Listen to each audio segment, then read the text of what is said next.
Peekaboo. Good morning, everybody. Wee. Also, happy belated Valentine's Day to whoever celebrated yesterday. I actually took off because I wanted to hang out with Leon. And hang out with Leon I did for, I want to say, almost all day. It was very nice. Because he's a very sweet bear. My music got quiet. Oh, jeez. Okay, there we go. So, for those of you not privy, I decided not to play Hollow Knight today because I know a lot of people really like the art tutorials that I've been doing. Oh, okay, I did one, but like, still, people liked it. And instead of people watching me fumble about in Hollow Knight for 4 hours, I figured, hey, why not actually give something to the community instead of futzing about in Hollow Knight. Don't get me wrong, I love the game. It's fun as hell, but it's challenging. And art's a lot easier for me. So let me just grab my tablet here. There we go.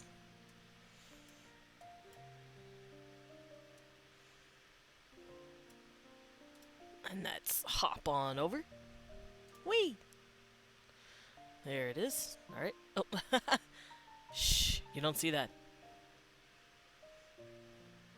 My hand camera was doubled up, I see.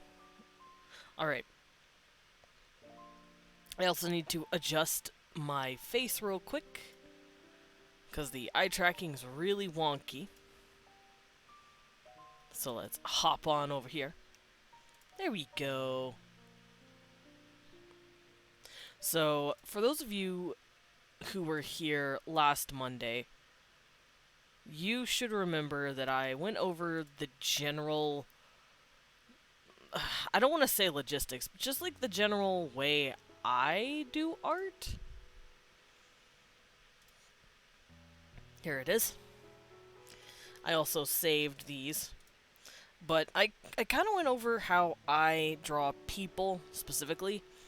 But it can help for any object or thing you want to draw, or creature in this case. There we go. Sorry, I'm still shaking off the dust. It's been a few days since I've streamed, and I'm always a little laggy on my first stream day of the week. Let's pull this up so I can see all of your beautiful words. Hello, Jackoback. My chat box is not working. Or if it is, I didn't see your words. Let's fix that.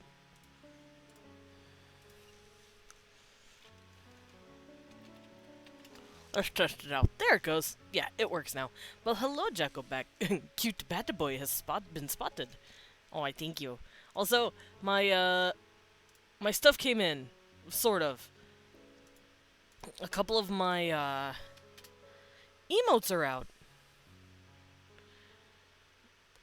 The Twitch finally, I guess validated their pending. It's a little me yawning, and then a little me. It says League of Legends in your title. Ah! I never changed my title. Uh-oh. No, we're not playing League. I promise. League is, gross. Thank you for letting me know, Leon. I did not even realize. Whoopsies! There we go. Wait a minute, this isn't League. Wait a minute, League's looking a little different. Yeah, we're not playing League, I promise. We're doing art. I didn't realize I hadn't changed it yet. Oops. It's okay. I guess we've just been playing League for the first 10 minutes. But, no, we're doing art. We ain't dipping into that cesspool today. Sippy time! Oh, so efficient. I had a hiccup.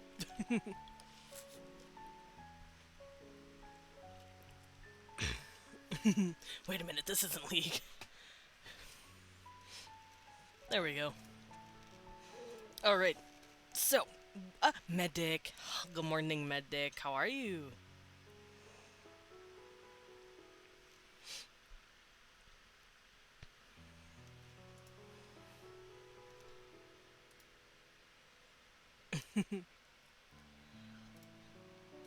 I forgot I named this How Do the Thing, and now I'm giggling at it.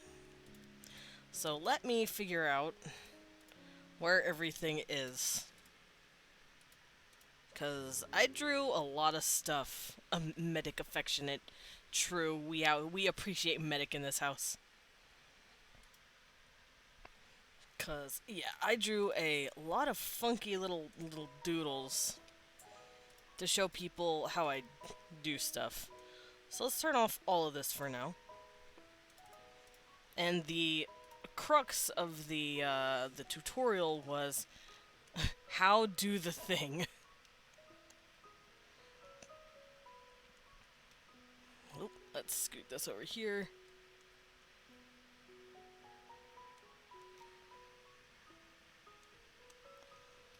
No, a little heart. Heart at Medic. How? Okay, so how do the thing? And last Monday, on a whim, I was like, hey, let's do this. Let's have a nice little art tutorial on how I draw. Always got to see more cute beans. Yeah, including you, Jekyll. Cute beans everywhere. Yeah, it's not. I don't know why. Twitch hates me. They're like, hey, listen, it's fine. The right one? All good. The left one? I don't know. It looks sussy. So. Meh. I love you, Leon. Where you going? Tarochi. Hi, Tarochi. Leon, you can't go. Your Discord kitten's here. Hi, Taro.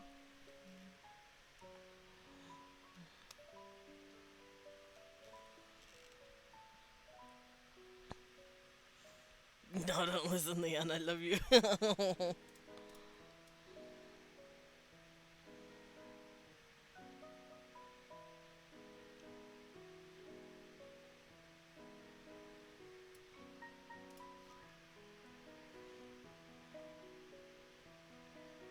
Eh, doesn't want to move, I see.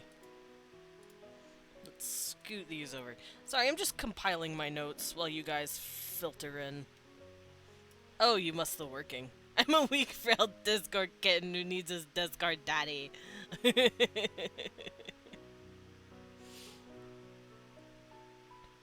Chat's as lively as ever, I see.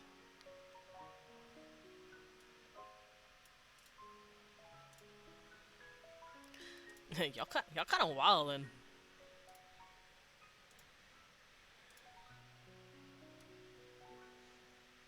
Okay, this goes here.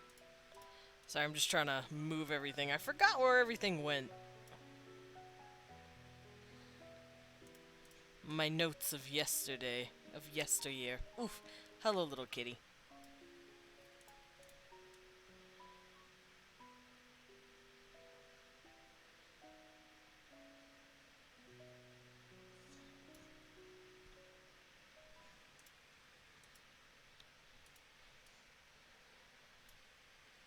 There we go. Oh, this goes here.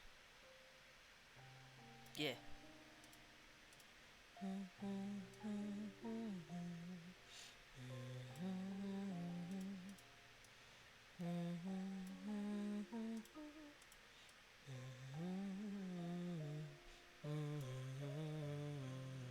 My eyes are closed to Leon being present, but this is me and Desmond talking. Between us material girls. Did you have fun yesterday with the Discord daddy? I did. I did have fun with Leon. It was really nice. We spent all day hanging out for Valentine's. Because him my husband, and I love him.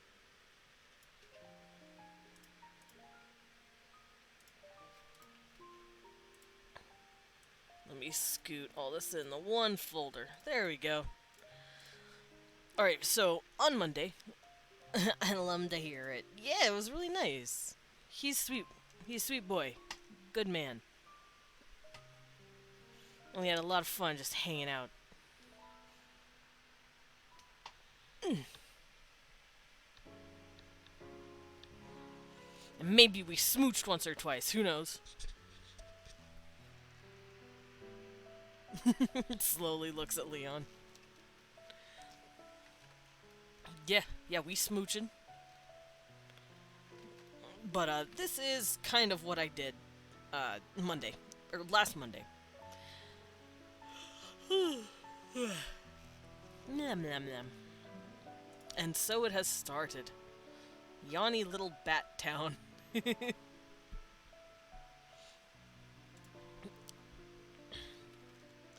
we go. But for those who weren't here for it, this is just a compilation of notes that I did throughout the hours.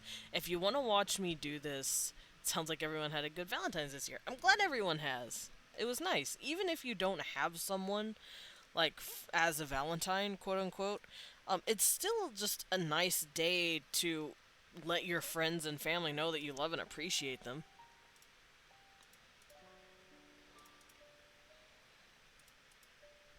Where's the face? I cannot find it. There it is. Alright, I'm gonna scoot this in a bit. There we go.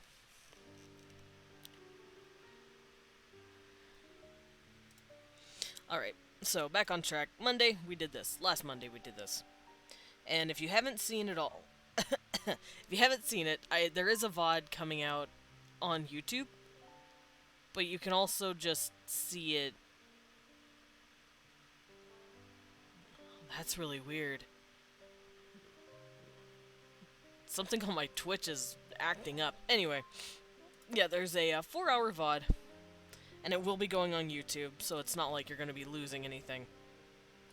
But what I essentially covered was how to draw something in a 3D environment, I guess? How to draw something 2D to look 3D. Perspective and all that. How do we make a shape look like a 3D shape? And also, what shapes do we need to account for? Because, as stated Monday, or last Monday, everything is made of shapes. Literally everything is made up a compilation of shapes. And if we can pinpoint those shapes, you can draw pretty much anything.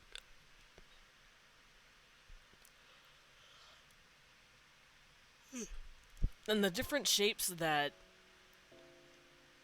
you see in an item can be two completely different shapes for someone else. Like, let's say I want to draw a bag. You know, here's my bag. It's just a really wonky square. And then once you have the basic shape down, you can draw. We could give it straps. Well, straps are just these really long strips of, paper, right? It's really flat, like I went over here with the paper for the face last Monday. Then we just add the strap. And then you figure out how to fold that shape. Kata got first! Alright, Riza's not here. He usually snatches it up. Welcome, Kata! Welcome in! But yeah, see, we just add a little flap, and boom. We got a simple little bag, and I just used two shapes. This, and this. I just attached it. So that's what I covered, and today we're going to be focusing in on... Oh, little snack. Hum, num. Okay. I eat my chocolate-covered raisins. If I could open it. Help, I have weak baby hands. Tiny, tiny, weak little bat fingers. Now. It's because I'm doing it with one hand. Like I'm cool. Like I could open it like that. I cannot open it like that.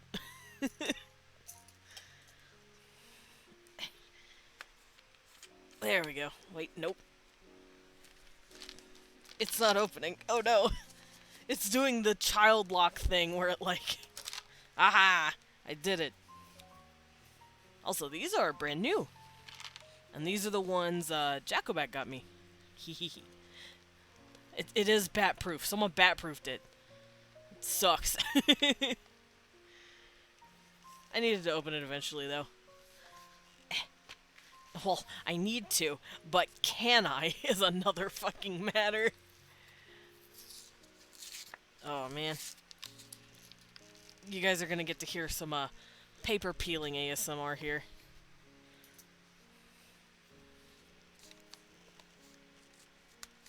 There we go. Lurk, gotta stream myself, so I'll leave my stream on the background. Oh, thank you! Thank you for the lurk, Kata. Oh, sorry for the pop. This is an ASMR stream on how to open chocolate-covered raisins. Did y'all guys not know that? That's why you're here, right? To hear me struggle with a jar of raisins for 2 minutes. Hello, Con. How are you, homie?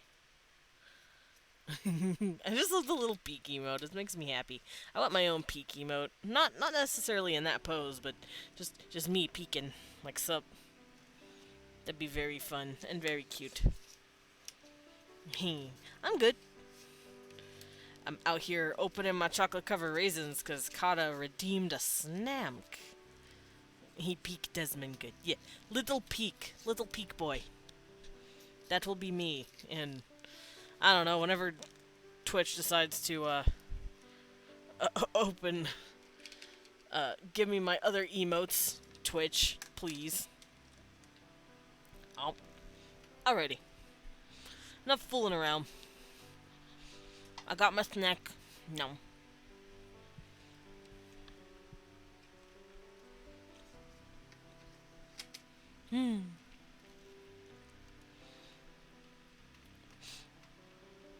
But yeah, Monday's results. So today I'm going to be zooming in and focusing on the details of these shapes and what you would overlay for each of them.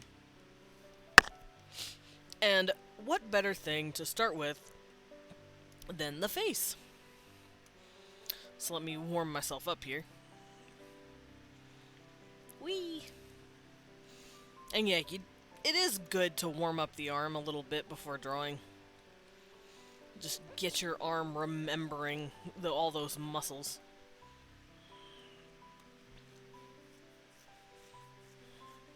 And we're going to scoot this down for the time being, so I don't have to keep looking at it. Get out of here. Alright, tutorial. Today's tutorial. Let's write it in a smaller brush here.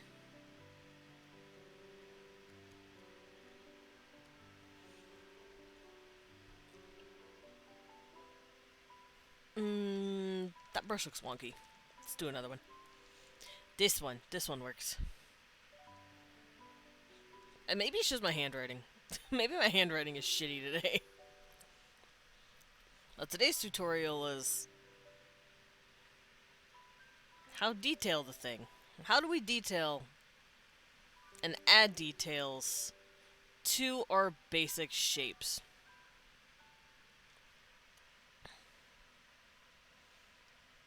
So, going back to a more sketchy thing. Now, this isn't specifically something you can do traditional. Typically, when I draw traditionally, which isn't often, admittedly, but I have done it, whenever drawing your basic shapes to get the outline of something, you want to use a very light pencil. And then whenever you're going over it, you either want to do a very harsh pencil or even a pen. And this will give you that result. And after doing that, you can just erase all the pencil work and you'll have a really clean line art. But digitally, you just use layers. You don't do the all erasing tricks. Which, you can't see my layers over here, but it looks like this. You got your little boxes here, and it's like, meh, layer 1. Meh, layer 2. We know what these look like. We've seen Photoshop. So today, yeah, we're gonna zone in and figure out all the little details on a face. So as taught Monday, last Monday, I typically start with a circle. Now, like I said, you can go over it a few times like this if you're just, like, not happy with the curves of the circle. And then go in and erase whatever you don't like. You can do this traditionally as well. I typically just kind of sit there and do this until I find a circle that I like, and until then I just hit the undo button, like this. But that's just how I do it. I know not everyone's going to be able to do that, so I'm trying to kind of cover both mediums here, even though it can be a bit difficult, because it's a hard thing to crisscross with each other. Because drawing traditionally and drawing digitally are very two different experiences. But we will strive to do so nonetheless. Okay, so here's my little circle, my little doodad, my little doingle. And this is going to become the basis for our human face. Now, as stated prior, the face, the way I do it at least, I have the face be comprised of two shapes. A sphere and a flat piece of paper that layers on top of it. So we're going to go 3/4 just so we can see the curves. Because see, for the circle, this would be about the middle. But right here, oh, if I could draw it, right here, nope.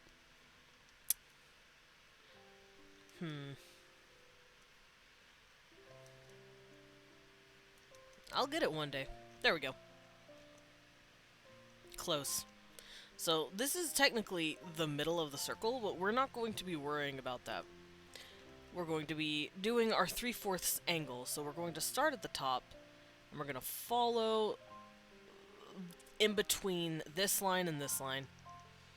We're going to follow it, and just like last time, we're going to curve back into that. And there's our circle. And for our piece of paper, it's not going to go completely in the middle either, which is about here. Let's pull out my big brush so I can erase that. There we go. Yeah, the piece of paper is going to lay somewhere a little bit farther below. About right here. And we're going to pull it down.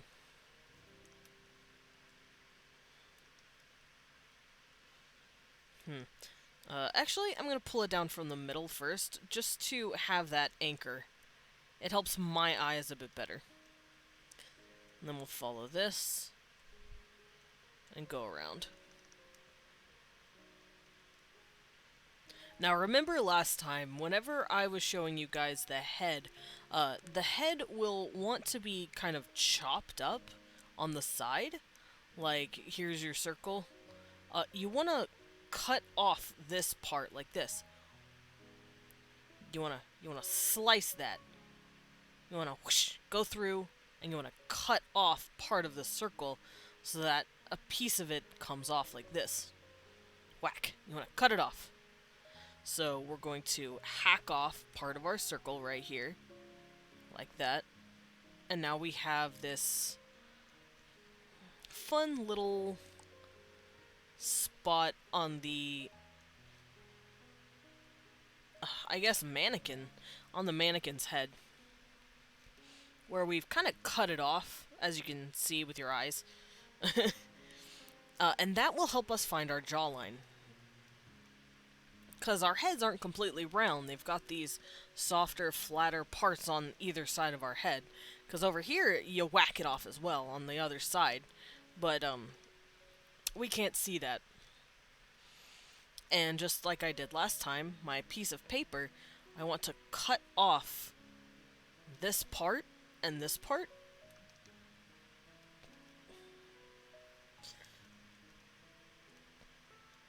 Like that. And we know that the paper wraps around here, and that part is also getting cut off, but we're not going to be worrying about that too much today. So yeah, we're going to cut off that part of the paper.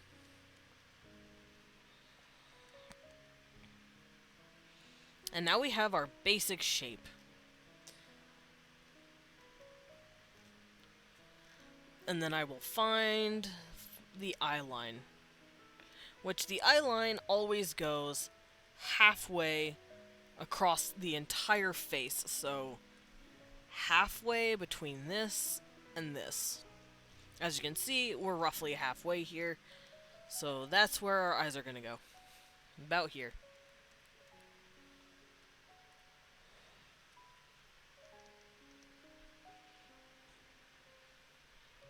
And there we go. We made the head a lot quicker than we did last time. Hello, Himiko. Hi, hi. How are you this morning?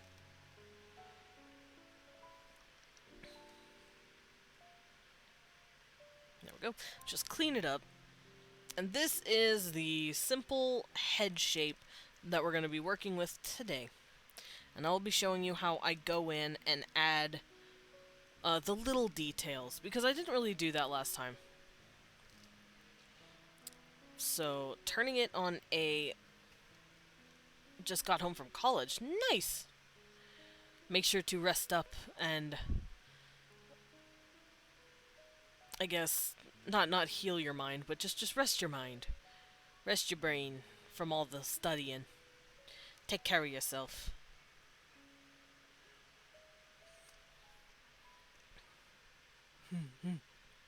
So yeah, we got our basis. And now we're going to draw in the simple proportions. Now, we know how... I showed you how eyes work, so we should know how it works now. Typically, eyes can be lemon-shaped most commonly, so that's what we're just going to work with today. I don't want to do any crazy variations to throw you guys off yet, so we're just sticking with basics right now. Eyes are just these little almond shapes, and as we all know, eyes go across the face like this.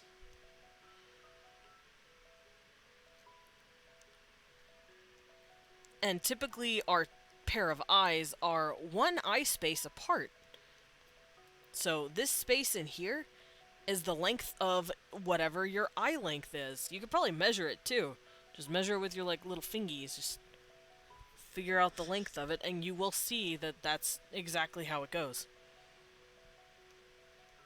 And of course I squish this eye in a bit because see the one over here is open like that. The one over here is flatter. And that's because of the perspective of the head. The head is turned a bit, so this eye is going to squish in a bit. Because the camera is not seeing as much of it, and some of it is kind of falling over here. And that is another perspective trick, I guess the word is. However, eyes will never stop being the same height of each other. So you can't just like make it smaller like this. That'd look really wonky and weird. Eyes will always typically, I mean you can if you want to, but for the sake of learning like the basic rules on how it works, eyes will always follow each other in the same line of height, but the width will always be smaller on the one that's farther from the camera. So now that we have that laid down, we can work on the nose. As found on last Monday, the brow is always sticking out a bit. So if the head is turned, then the brow is going to be sticking out like this. The brow is going to be doing this kind of action. Which means brow lines don't quite follow the eye, because your brows will rest quite easily over your eyes, like this. However, if you were to turn your head a bit, this would suddenly get smaller, including the eyebrows, like this. And the eyebrows would move forward, like this. And that's because your brow is pointing that way, and your eyes are sunken in. So your eyes are going to just kind of come in while the eyebrows go out, like this.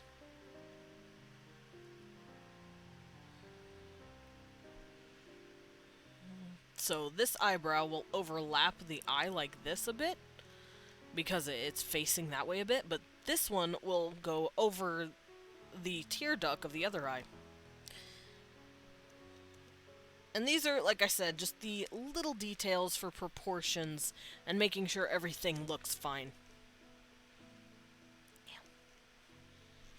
And as for the nose, it also follows that curve. So I'm going to find the curve real quick, because it goes like this, the brow is here, and then the nose will curve like this probably. Then we'll have our mouth. So that's probably the middle curve of the face. So it'll be something like that. So we know the nose comes in. Oh, this music, wah.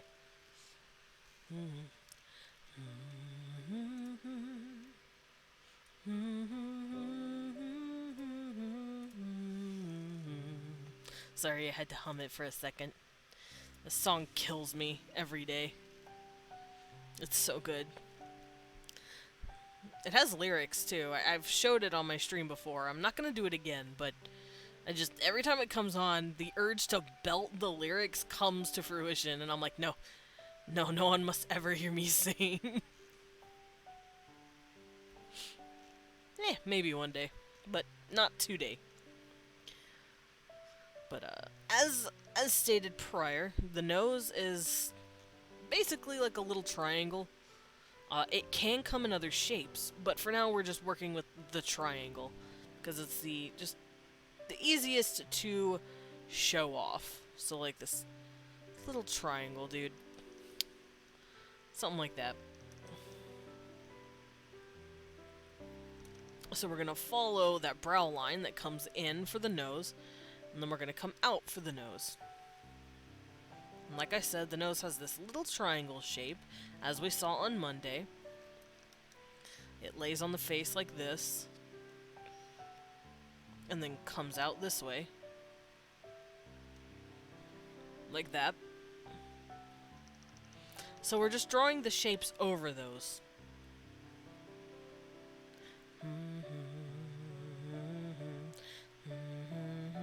Fuck. The song's stuck in my head.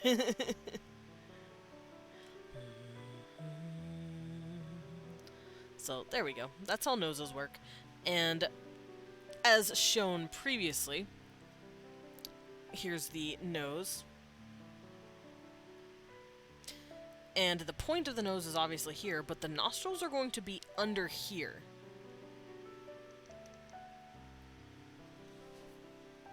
Because our nostrils, of course, is under these little paddings, which is our nose tip right here. And then these little bumps that we call our nostrils that make up the entirety of our nose. So we're equating that to right here underneath this square that is part of this little triangle. So we're going to have our nostril here. And normally people like to draw this as well, the little crook of the nostril. I personally don't, and most anime styles don't do that either. In fact, most anime styles worry about just the tip of the nose.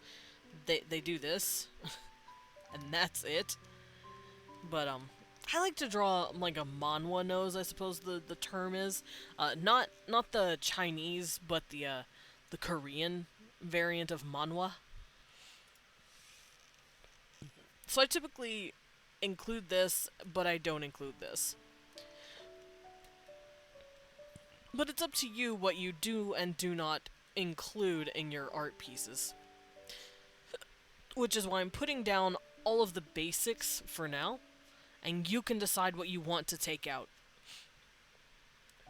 And finally, the lips. The lips follow roughly the jawline. And a fun little trick that I didn't go over, but since we're going over details, I will share with you now. The lip bend, or Cupid's bow, or no, not the Cupid. Is it the Cupid's bow? It's the little bend in your top lip. Cause see, you have like this. Here's your mouth, and then you have this. This little dip here is actually figured out by where your nose is located. So that little dip ridge right here follows in concordance with your nostrils, because your nostrils look like this. If you were to tip your head up, your nostrils would look like this. That's just how it is. And that little lip mouthpiece follows that. So however far away your nostrils are from each other, your lips are usually going to follow that.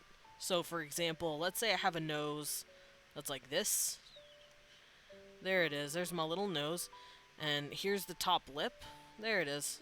And it follows that line.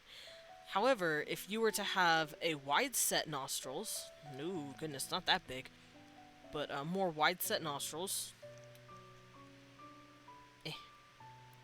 Because let's say the tip of your nose is wider, your lip can actually follow that. There is variation and there are exceptions, but for the most part, that's typically how it works. And you will see this across different ethnicities as well. Nose shape will determine how mouth shape and mouth size actually is, because of that connection that we have there.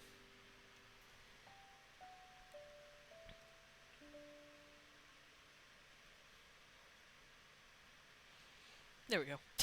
That looks awful, so let's erase that a bit. And all of this helps to just study people's faces as well. Because it's not just about drawing. Half of art is just staring at someone's face, whether it be a stock photo or, I don't know, a stranger on the subway. Don't stare at strangers on the subway. But for the sake of the reference, it's good to just take in how things look in the real world. So since this guy's nostrils are pretty close together, I'm going to have his Cupid's bow not be so wide. I don't think they'd appreciate that. No, they wouldn't. They wouldn't appreciate it.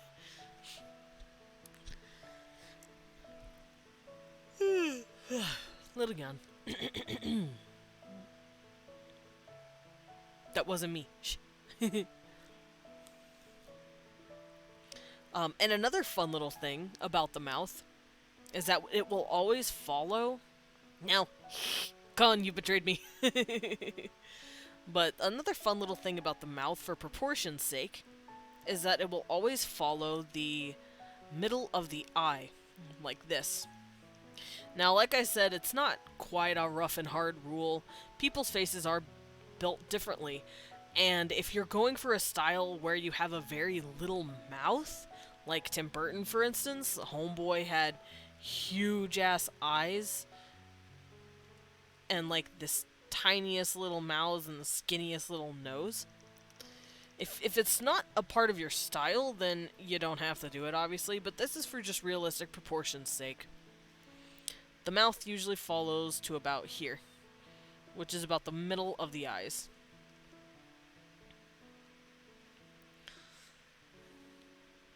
And there it is. Now, lip thickness isn't really something that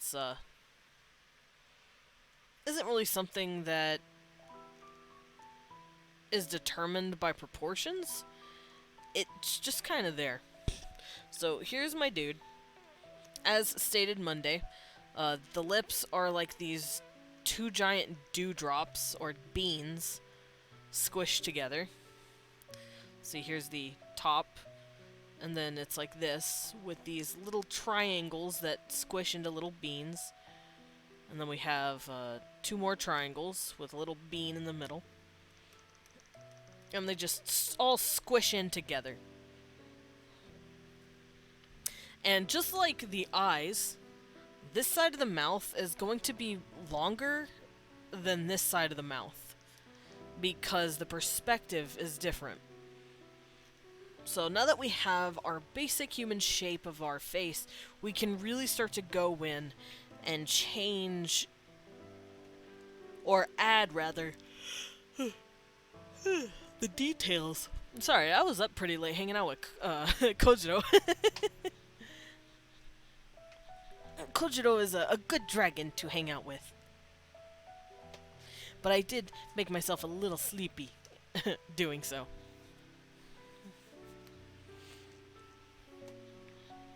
Let's readjust in my chair. There we go. So yeah, we're going to add in the details for this face, because we do have the basics. I'm also going to add a neck, which, by the way, the neck, I want to say the neck starts... Koji is an awesome dude. He is an awesome dude. He's just chill. But let's see. The neck starts as a tube, as like a circular tube, like this. And it connects... let's turn our face here. Here's our head. Here's our dude's head. It connects somewhere here, about halfway into the actual head, and then halfway into the actual circle, like that. So that's a good way to see how the neck works. Let's scoot this out the way. So for here, I'm going to do the same thing.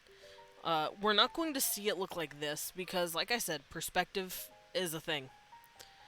Whenever the head is tilted just a bit more, that neck will stay somewhere back here.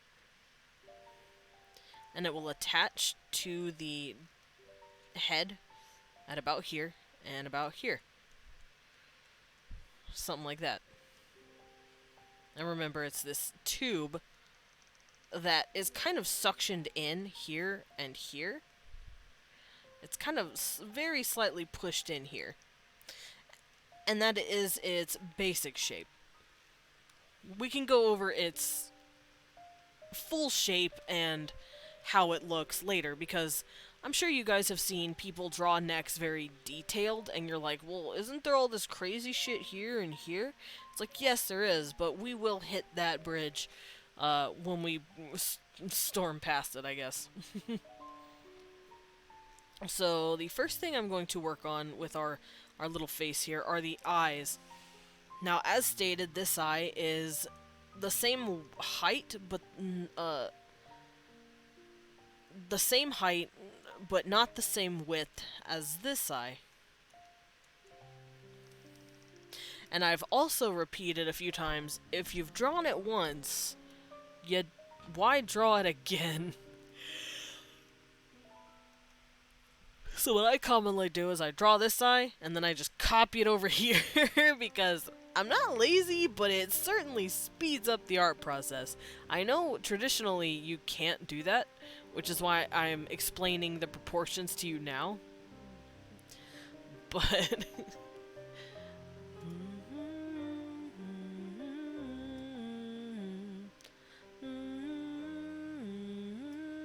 sorry, my Endwalker music got crazy. Crazy with good music. There we go. So, I'm just going to keep sticking with not like a more traditional slash quote-unquote realistic look for eyes at the rest of the face. Yawn. Don't mind me. But this is by no means my usual style, and this is certainly not a style you should stick with if it's not something you want to do. So I'm going to start with the eye here, and let's pull up a new window to make this easier to see. Because I want to be able to see the full canvas while drawing on it. There it is. Now, you can tilt this however you want, which is what I'm doing. I'm going to tilt this to the side, because when drawing like on a piece of paper or on your canvas, you can just tilt it however you want. And the reason I do this, I have this side of my screen with the bigger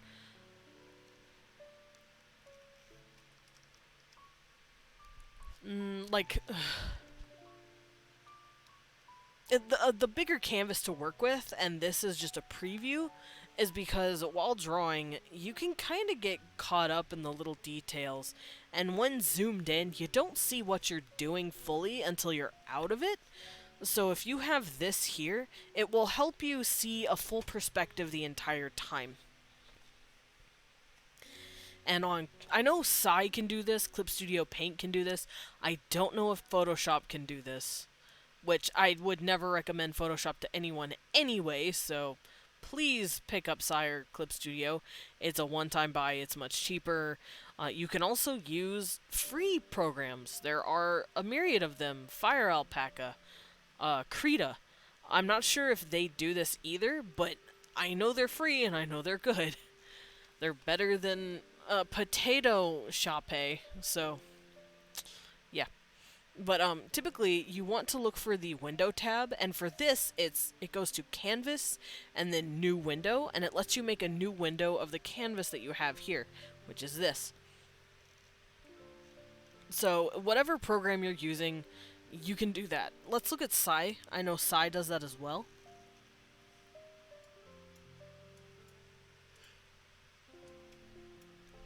Here it is. If you go, let's pull it down. Nope. Sai, please. I don't use Sai anymore, by the way, but I still keep it and I still miss it. So for Sai, you'd want to... Here, let's Let's make a new canvas real quick. Oh god, I haven't used Sai in so long. There's all my old brushes. Oh god, I'm not used to the scrolling either.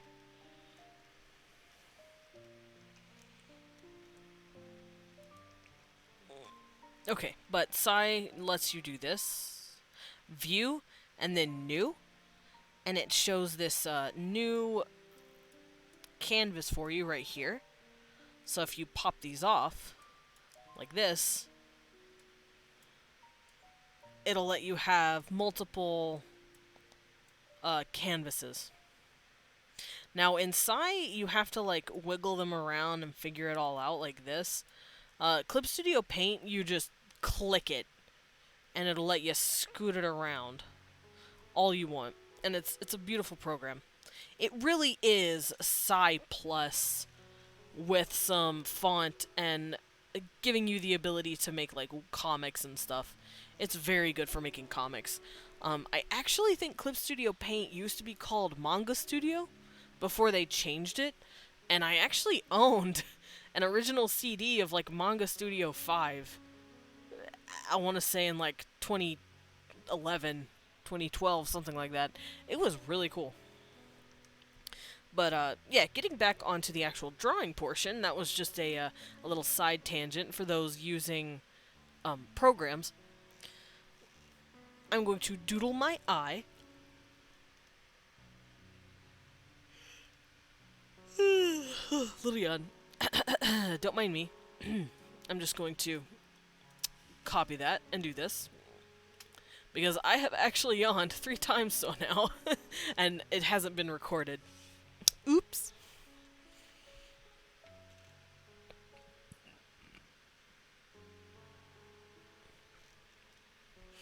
Alright, so like I was saying, the eye is typically lemon-shaped. Like it's got this little weird lemon shape going on. You can even add like the little doingles at the end. We know what a lemon looks like. If you don't, you can go Google it. But not every eye does that. In fact, not a whole lot of eyes do it. It's just the most easiest quote-unquote common way to see an eye. So that's just what we're messing with today. Trying to keep things ambiguous, and then we can go into like details later. So I'm going to go over what we've already established here. I'm actually going to turn it down a bit so I can see what I'm doing better. I'm also going to use another color as well, because I use different colors so my eyes can see my layers better. Because I have this weird little thing where I can't really discern just transparency. I need it to have a separate color or it's going to fuck with me. But that's just because of... I don't know why that is. It's just because my eyes are dumb. So I'm going to go over this.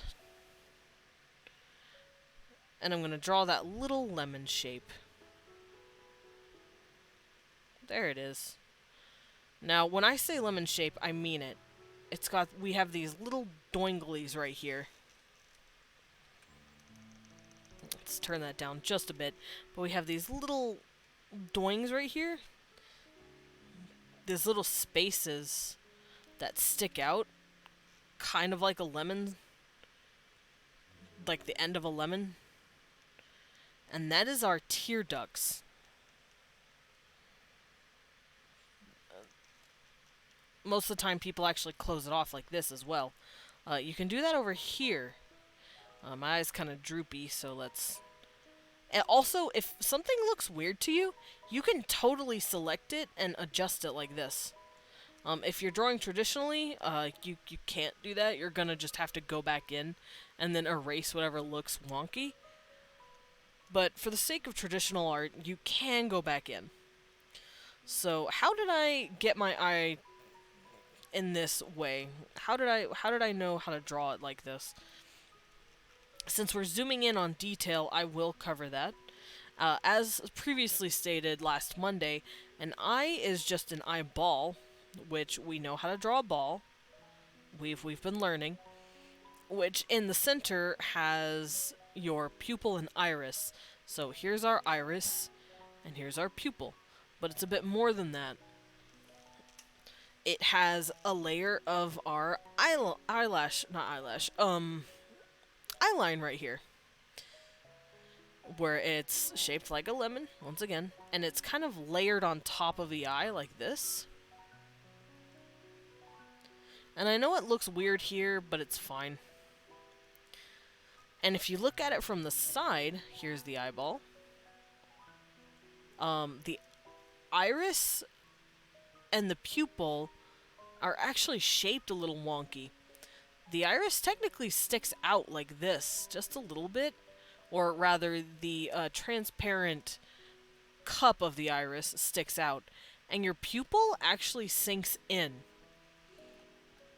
Because our iris is shaped like a bowl, almost. Like if we were to lay it down, our iris is kind of shaped like this.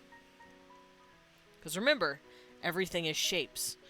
And it's shaped like a bowl. And then here would be the pupil at the bottom. It's really wonky, and it's really cool. So, wherever the eye is looking, the pupil will start to fall backward into the iris. So, if you're looking front forward like this, the pupil stays where it is. If you're looking over here, the pupil will actually move backward away from wherever you're looking, because it's sinking into that concave structure of the eye. Because remember, here's the line here. It's concave. It's sinking in. And then when the eye finally looks this way, the pupil is pretty much packed in there. Because the eye is shaped like this. It's this little crater, almost. Your iris is pretty much like a crater. So that is what you typically want to do to make it look correct. If you're not drawing irises and eyeballs and, you know, if you're just drawing a little, like, dot for it, you don't have to worry about it, but this is just for those who want to keep things proportionally sound. We can cover how to do this kind of stuff whenever looking for your own style later. This is just basic of the basics, how proportions work kind of deal. This isn't teaching you how to draw a specific style, which, like I said, a lot of people like to get hung up on. So, just to clear the air. A legal sip. Don't mind me, I took an illegal sip. So how do we layer on the eyelids?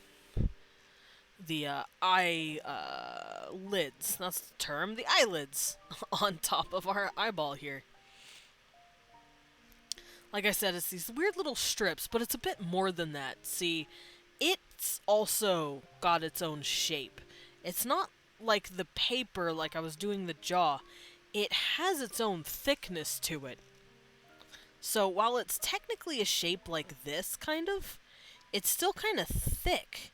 And you can see this underside right here. So right here with this eye, for instance, the eyelid technically does this. And it's got this underside, and this has an overside. Like that. Because it sticks out. It's got this really interesting shape. If we were to draw it facing this way, completely, we'd see it like this. Here's the eyeball. And then we would see the eyelid like this. It has this little duct sticking out. And this is actually where the eyelashes are attached. It's not attached fully into the eye here. It's attached on these edges of this eye duct. And that's those soft little pink areas that you see on your eyelid. Like if you go look at a mirror, I have a mirror with me. I have this little, this tiny little hand mirror that I have. If you go in and look at your eyes, or go Google it and look at someone else's eyes, and you tilt your head around, you can see those squishy little bits right under your eyelashes, right here. These squishy little flaps, because your eyelids are basically just these two little flaps, and it's really interesting. So when drawing that on your character's face, you don't have to. Most of the time, people don't. But if you want to get in that really detailed look, I know a lot of people do draw those, especially in even in manga and anime-esque looking art styles. If the art styles are reflective of a more realistic nature, then you're definitely gonna see those. And Castlevania is actually one of them.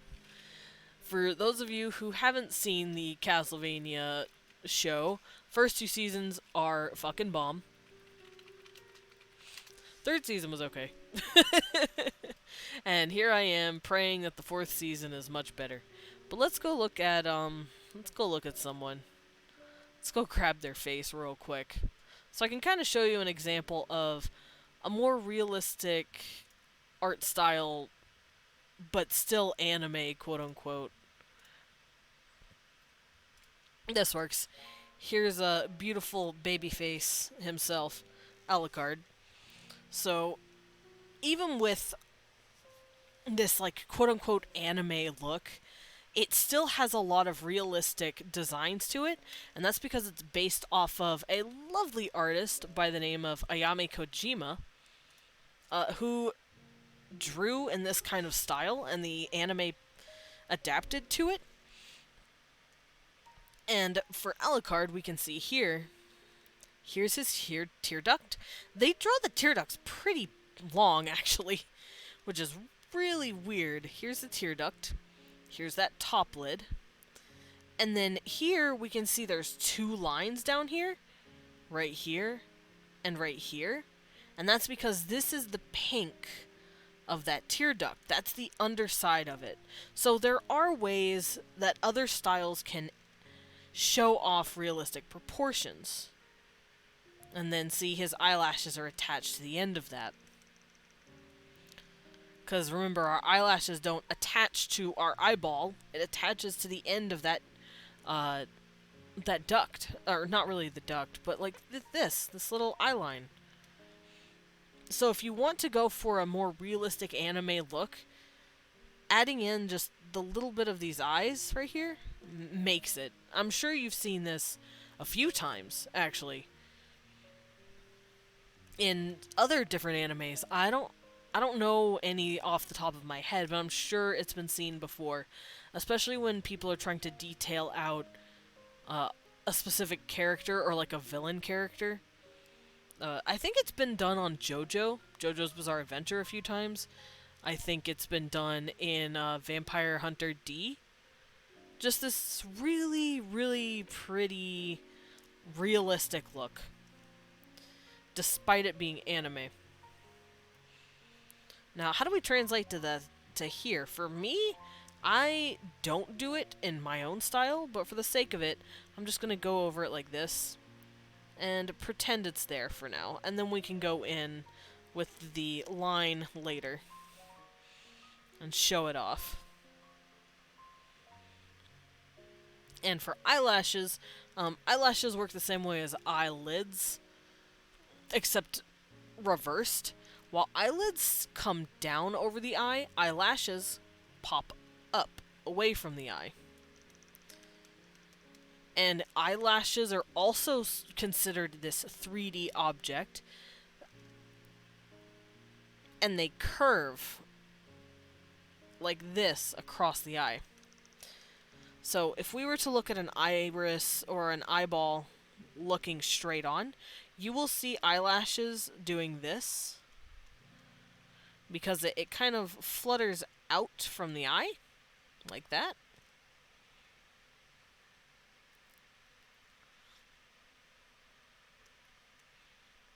And when looking at it, let's do this. When looking at it from a side profile, like this, you will see the eyelashes doing this.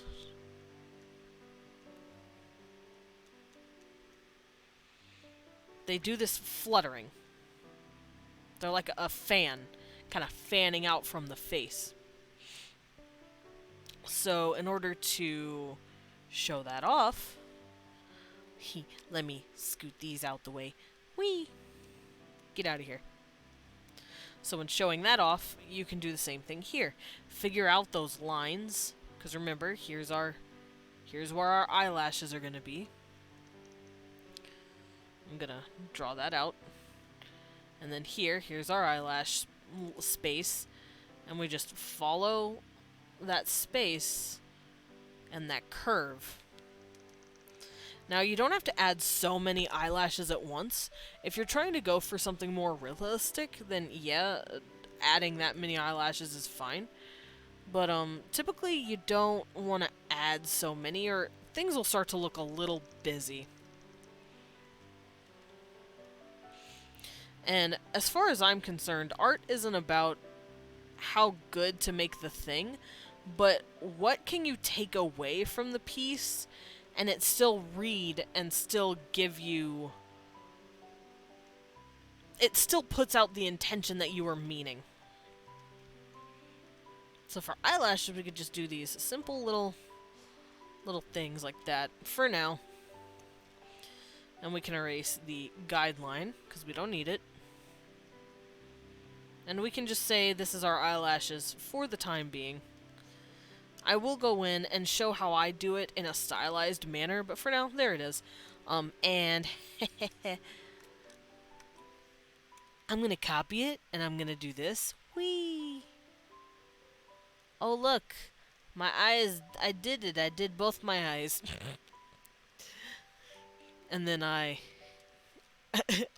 do this. Oh, now it's squished in. Oh man. Damn, look it. I did it. I drew both eyes. Now the thing about doing that is I still need to go in and clean it up a bit, because not every eye is created equal.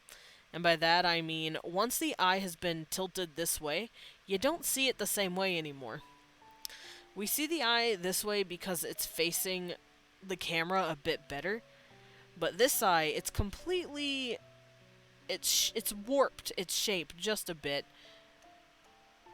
because we're looking at it differently. So what I typically do is I round this out a bit more. I have the eyelashes stick out a bit more, because remember, they're sticking out like this here. But here, they're sticking out in a completely different way. Specifically like this, because they're all leaning this way. So this turns into this, because it's going that way, and it's no longer going this way. So I follow that eye line right there, and I do this. Same thing under here. I follow that eye line. Boom. There's my eyelashes.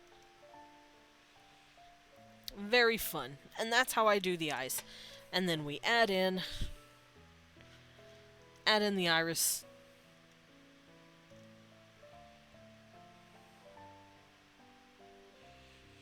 And the way the iris works is that it typically fills up about a third of the eye, but if you're doing a style where the eye is huge, it doesn't have to necessarily do that. Granted, we've seen some anime eyes that do that anyway, but it typically fills up about up to a third of the eye, like that. So you'll see about a third here, 2/3 here, and then here's the iris.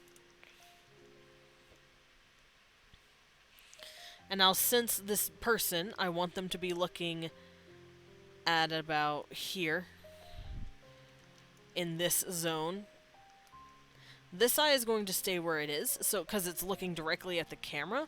This eye is going to drift a bit away from the middle, because I've seen some people draw it like right here instead, and that looks kind of wonky. You can tell they're not looking at the camera. You want that iris to drift more to the left, like this, so it can focus and hone in on the camera, or the POV, which is about right here.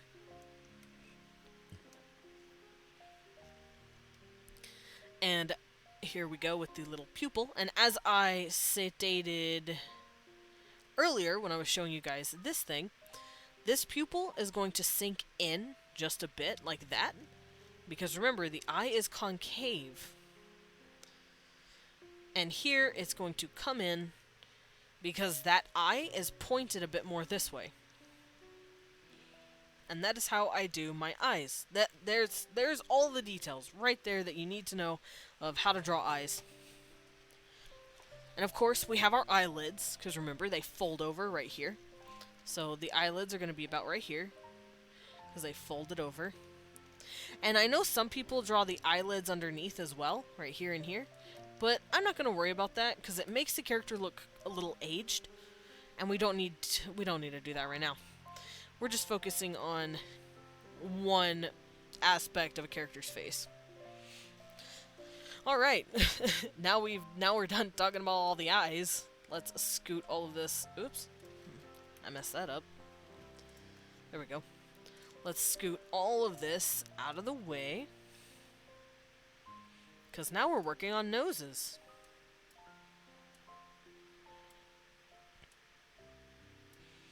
Now that I've gone over how the proportions work. For eyeballs. Just trying to make room for everything. There we go. But first we can add eyebrows. Eyebrows are not that hard to do. They're pretty simple. I'll put them on their own layer. Eyebrows come in varieties of shapes and shadows and whatevers. Just like eyes, noses, and mouths. But for now, we're just going to stick with a simple, round eyebrow. Something like this.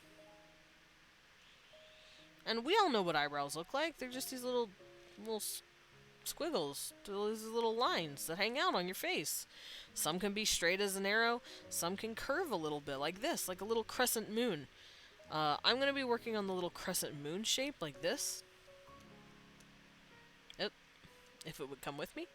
There we go. We're going to be working on that. And as stated, when the face is looking directly towards you, the eyebrows will be of equal length and equal spacing from each other. Because here's the eyes. Here's the eyebrows. And when the head tilts and looks that way, the eyebrows actually warp with it because of the eyebrow line. Everyone has a brow ridge. You can reach up and touch your face and you can feel that bone just above your eyes and then where your eyes sink in. It's not a stretch to know that we have a brow that does this. And our eyebrows rest on that. So whenever the head is tilting, just like the pupils, the eyebrows move in tandem with it in accordance with where it's turned. So, since the head has turned this way from the original straight-on look, whenever it gets to about 3/4, the eyebrows shape get different.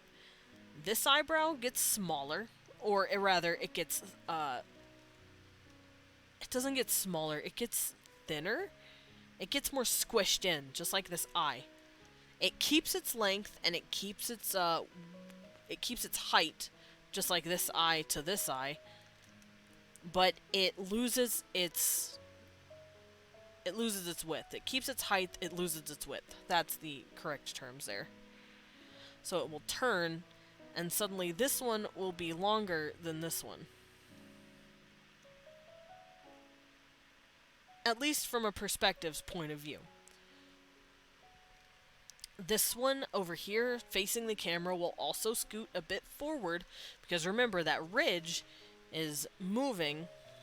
There's this curve right here on our head, and it's moving forward. And that's just how perspective works. So instead of lining up roughly with the eyebrow comes out a bit more to about over here. And same thing with this eyebrow. It goes out and forward like that. So we're going to start here and here. And I'm going to turn it just a bit to make it easier to draw.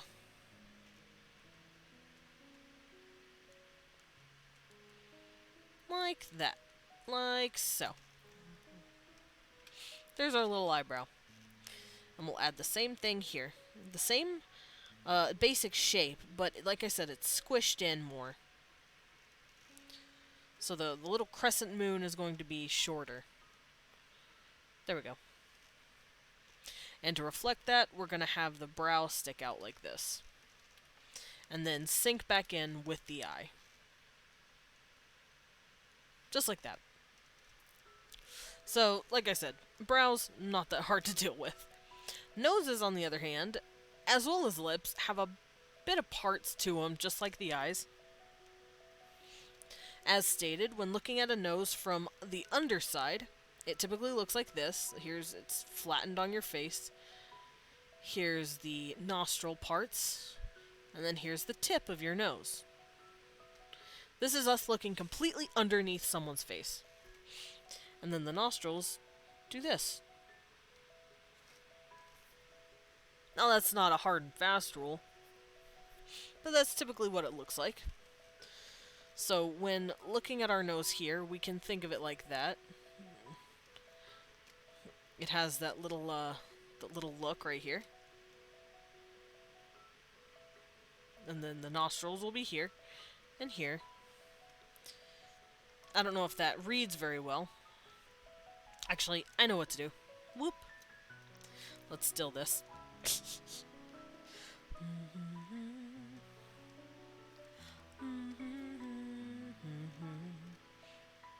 Sorry, I'm just humming my pretty music because it's very nice. That looks very silly. I apologize, but listen. I'm just kind of testing out the shape here. See how the nose flat would be like that? And then the nostrils would be here. And then right here we would have this nostril. And here would be the tip. And then the other nostril.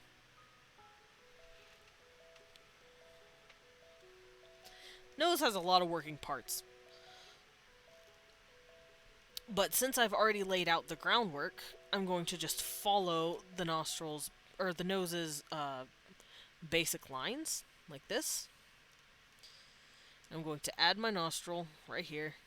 And remember, it's this weird little, like, semicircle. It's this cut little piece. So what I like to do is give it that, like, curve right there. And then here is the nostril actually attached to it. There we go. Looks kind of wonky. Let's actually fix that.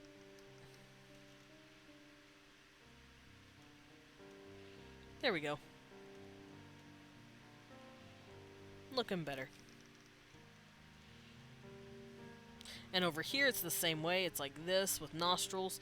But the nose tip is covering that. And since we are big boys who have object permanence, we know that it's there, but we don't need to draw it because we can't see it. A legal sippy. There would be literally no point because it's unable to be seen. If this head was tilted a bit more towards the front, that nostril would start showing up, like right here. But since it is not, we can't really see it, so we're not going to worry about it. And with lips, once again, like I said, it's got those little pillows here and here, which comes together with two triangles. And the way the mouth works specifically, it has more than just those little triangles. It actually has, as stated prior, these squishy little beans right here on the corners of your mouth. Now these little squishy bungles of flesh and bean is to let your mouth open as wide as possible. If we didn't have those squishies, we wouldn't be able to open our mouth.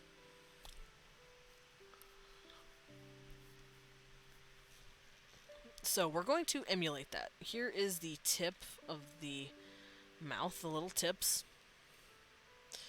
We're going to just bring those in.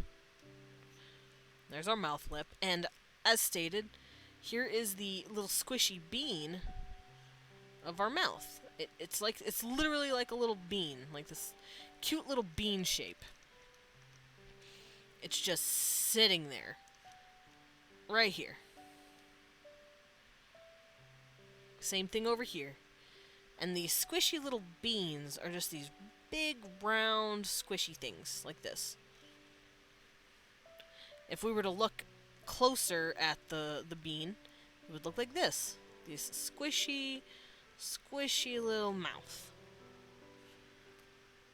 And that's to help us open our mouths much easier than we normally do. Or much easier than, like, other creatures, I suppose. And as such, the skin is actually folded in a bit here, which is why our lips curl outward like this. Most of our lips are actually folded in here, and then some of it actually curls out, which is why you get this dip. Some people's lips actually don't do that. Some people's lips come out like this, but most people's lips come in. And then we follow that squishy curve. Remember, there's this squishy little curve right here. And remember, lips curve out like this. They stick out like you put two Pringles in your mouth, like, and they curve out. Also like eyelashes almost. They do these curves. So here, you're gonna see your lips doing this. Doing this curving outward. Same thing with the bottom. Curving. Like that. And because we're tilting our head a bit, and we're looking this way, this part of the lips will be bigger, or longer rather, than this part. Remember, everything on this side of the face is just more squished in than this side of the face. In fact, this side of the face is closer to what you would see it look like if it was facing head on. So, same height, squished in. Same height, just squished in. Same height, unequal width, as I've been saying the entire time. For whenever you're drawing a 3/4 angle like this. The Mona Lisa angle, I suppose, is a good term for that. And that is how I detail the lips and the eyes and the nose. Let's actually go back. Bleh. Blah, blah, blah, blah. Bleh. Angie. Wah. There we go. Let's go back and actually look at the nose real quick, because like I said, the nose are these 3 little circles, and this third circle back here you can't see. Made by this bridge here. There we go. These are how I worry about the little details for a face. Hello, Medic. Don't make fun of me. Now, as far as the face's shape goes, like I said, we're all made of a series of shapes, and the cheeks are just one more of those. So, while looking face on, you won't be able to see this, but here, the cheek actually sticks out here. It boops out about right here. No, make fun. I'm just vibing with the yawns. Oh, well... I'm glad. Fuck. I'm glad my yawns are vibable, but still, I don't want to yawn so much. I'm gonna go look for some more music to bump me up, I guess. Let's go. Let's go listen to some music. Ah, yes. Legenda Zelda. My favorite.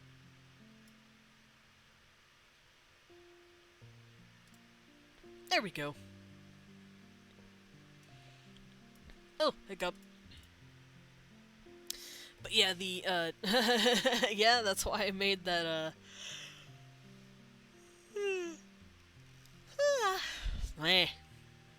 That's why I made that GIF. Or GIF? That's why I made that emote. Because I yawn a lot. You know what, Cone? You know what? Where is it? Here. That for you. Pet you. Yeah, yeah, yeah.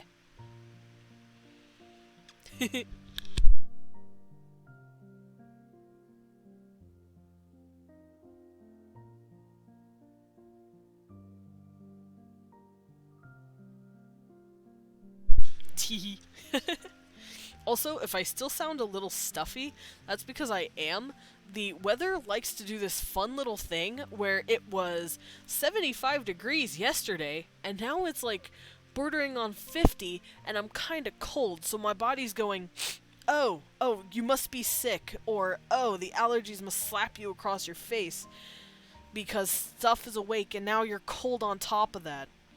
Plants have begun to awaken, but you're also cold. It's like, thank you. Thank you, weather.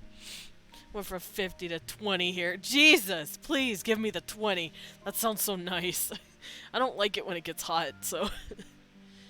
but yeah, I'm a little cold. I have my blanket. I have my comfy little blankie to wrap me up in. Looks outside to see 5F. Oh, God. Give me the 70. I will give you the 70. You can have it. Give me the 20 degrees. I just hit my knee. Alright, back to art. The cheeks. Our cheeks are soft little round circles sticking out of our head. Or like little half circles. Will be placed in tail jail for warmth. Ah, think. Yes, put the medic in the tail jail. Keep them safe and warm. But yeah, our cheeks are like these little half circles. And if I were to follow it, it would actually do something like this. On this side of the face. So, of course, on this side of the face, we will bump out that cheek a bit. And then come down to the chin. Now, I know this thing looks like a horror monster right now, but listen, it's fine. And, of course, following the jaw. The jaw always does this fun little angle. And depending on the person, the jaw can come out at a very sharp angle, or it can be very soft, or it could just be this little, like, curved circle as well. But for the sake of our androgynous-looking character, Dia de los Muertos-looking fellow, yeah, whoops. I didn't mean to, but for now, we're just going to keep the jaw relatively angled. And then we'll finally meet the chin. Now the chin sticks out a little bit, just like everything else in the body. Like I said, this isn't a hard and fast rule, but the chin typically does this little stick out. It pokes out just a bit, like that. So you will see some chins actually be drawn like this, where it comes out just a bit. Because here's our mouth. Because our face is just a series of stuff being pushed in, coming out, pushed in, coming out, pushed in, coming out. It's a really wonky process. But if we are fervent and we grab references, such as this young lady right here, let's copy. Let's pull this out so we can see it better. Hello, Alucard, you beautiful son of a bitch. If we are to go to her face right here, we can see that, yes, that cheek is curved. She has these little cheekies, these little half circles that have been cut and layered on her face, basically. And she has these cute little circles. And her chin is another little circle, like this. And it sticks out, like that. Sticks off the face.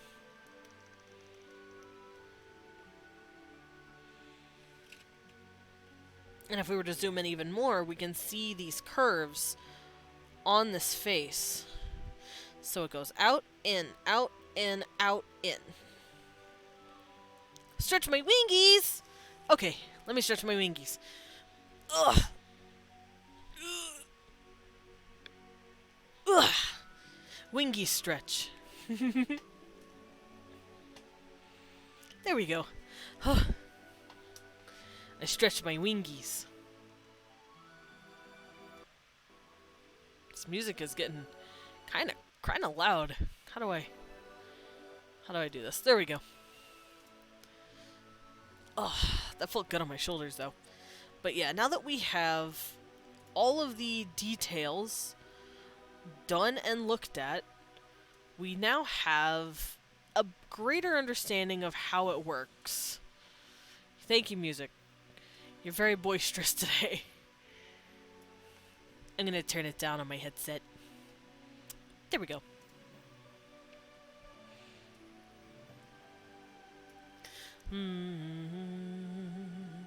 Who here has played and loves Legend of Zelda?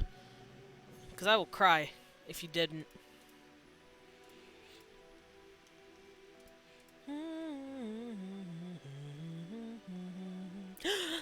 Medic, no. I must show you. I must show you the ways. Whoop. Well, I did recently get a capture card from a very, very lovely person that's going to now get multiple nurse pictures. So maybe I could actually play Ocarina of Time for you guys. Ocarina of Time is my favorite fucking game of all time. F. F's in the chat for the medic.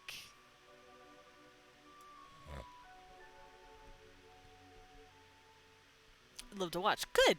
Because I absolutely adore that game. And Legend of Zelda has really good music too. But yeah, I will definitely play it for you.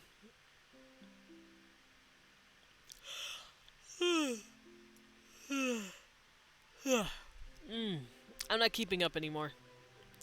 You guys can do it. But now that we have the basics of the face, I finally want to go over the ear. Because I've noticed I didn't go over the ear. I just kind of made it a circle and left it at that. But since we're here and we can focus on it, I can go over how the ear looks. So the way the ear works is, and if you pinch your own ear, you can figure it out.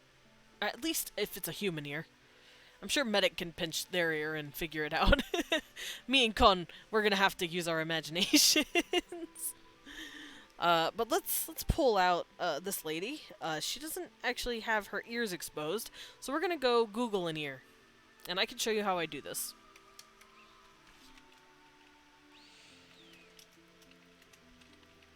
Because remember, references are everything, and references are everything you need to know to actually draw something. Because not phonetic, what's the word? Our visual inventory, our visual library is kind of lacking most of the time.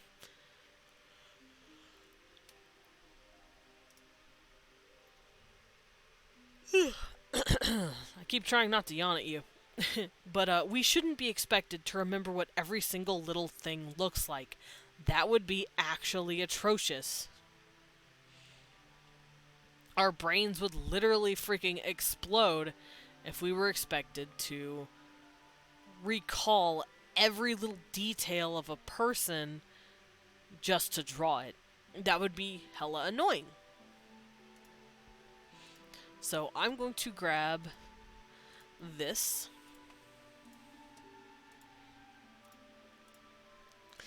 And we're going to look at this lady's ear, or dude, I don't know who it is. And we're going to study the shape. And after that, it'll be pretty easy to draw it, hopefully.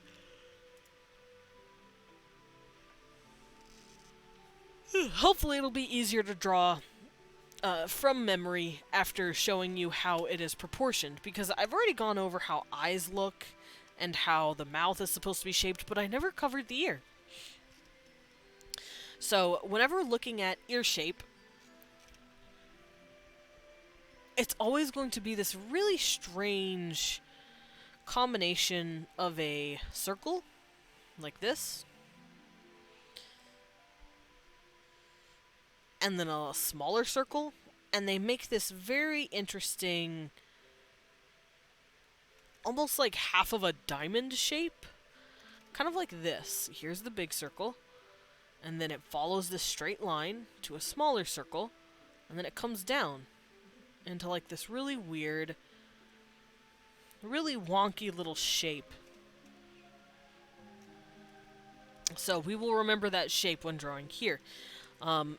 As far as the proportions go, because remember, everything follows proportions. The mouth roughly comes in concordance with the eyes. The eyes are one eye length apart. Even the nose, which I never covered, the nose length is roughly the length of the eye as well. So if you were to measure your eye and bring that down, it would line up with the tip of your nose. Roughly. Some people's noses are longer or shorter, but that's typically the way to do it.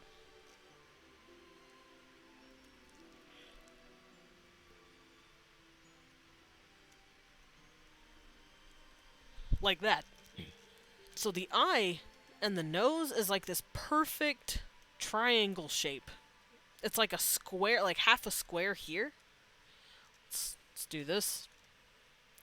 It's like, take half a square here, and then you just come together. Boom. That's the perfect line shape for it. It's really crazy. Just how, whoopsies. It's really crazy just how proportioned our faces really are to one another. But enough about that. We are now here about ears. Now, ears typically follow the eye line, like this. Oh, I'm on the wrong brush color. Interesting. Okay, but yeah, the ear usually follows the eye to roughly the nose. So about here. And you will notice this if you wear glasses. Ahoy, Riza! How are you? We're learning how to draw faces. I went over the basic shapes last Monday for art tutorials, and today, today I'm going over and I'm like honing in on the different aspects of the human face, and then we'll work on the human body later. But for now, I want to focus on the face. But yeah, the ear typically encompasses this part of the body. And like I said, you could figure that out by wearing glasses. How do our glasses sit on our face? By resting right there in that eye part. Right next to the ear. Oh, hey, Medic and Himiko. Yeah. You'll be back. Are you gonna go get some dinner? Because this is about Rise of food time. As I have come to learn. But, keeping this little ear shape in mind, we're going to follow these lines that we've set up, and we're going to make our circle. Not that big, just a little big, like this. Nothing too crazy. And then we're going to find our smaller circle here, and we're just going to connect them. Like that.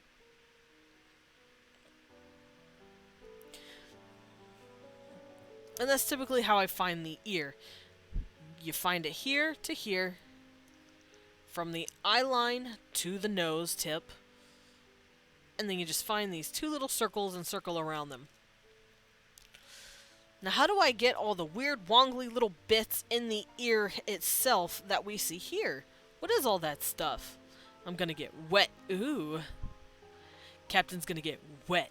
Are you taking a shower?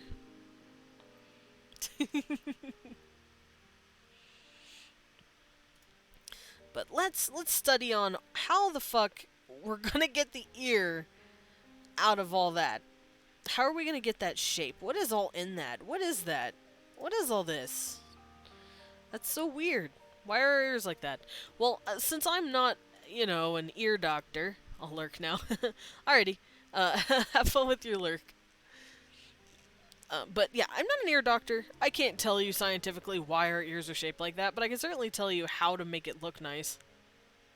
So we're going to work on it. Here's our basic ear shape.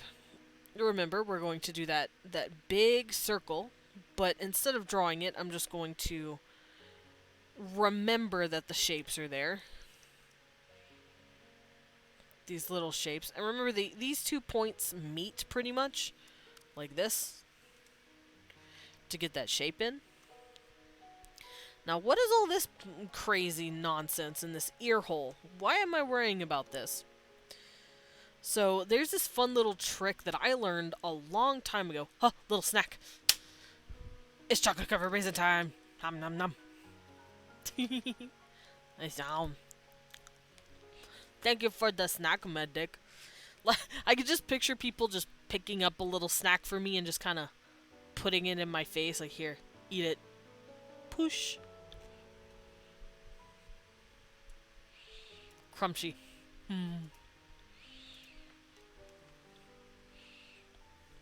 Don't mind me, I'm chewing.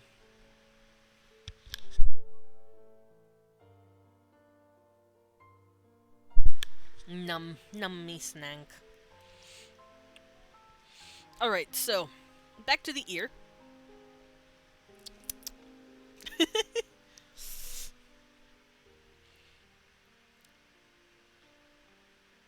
There's the basic shape, and a little trick that I learned a long time ago in order to draw an ear is the hook and Y shape.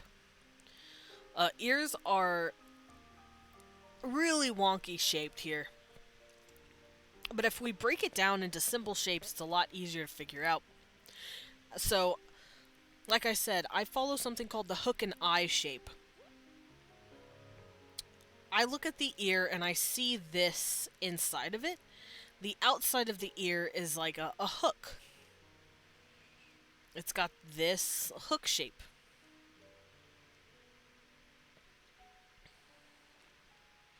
It's got this pointy little thing. And then on the inside, okay, I'm actually terrified. My door just opened by itself.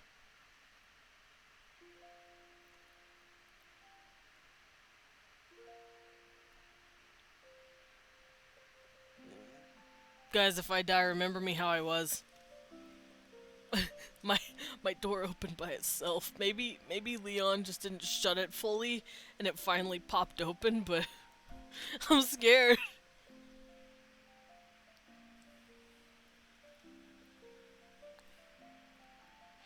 I see nothing out there, even though it's dark in the hall.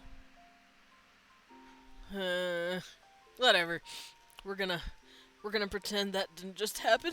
I'm a scaredy bitch. I'm sorry. I am very scared baby. Anyway, hook. Hook and Y.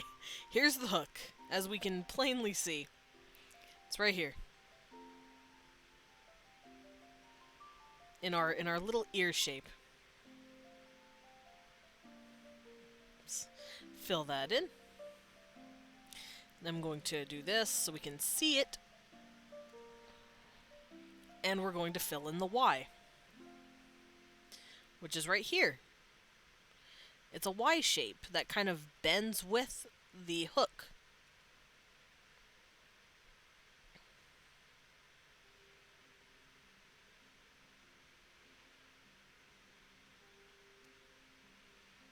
Like this. So we have our hook and we have our Y. And finally, we have a colon, which is what, I don't know if anyone's included this before, but then we have like these two little dots here and here.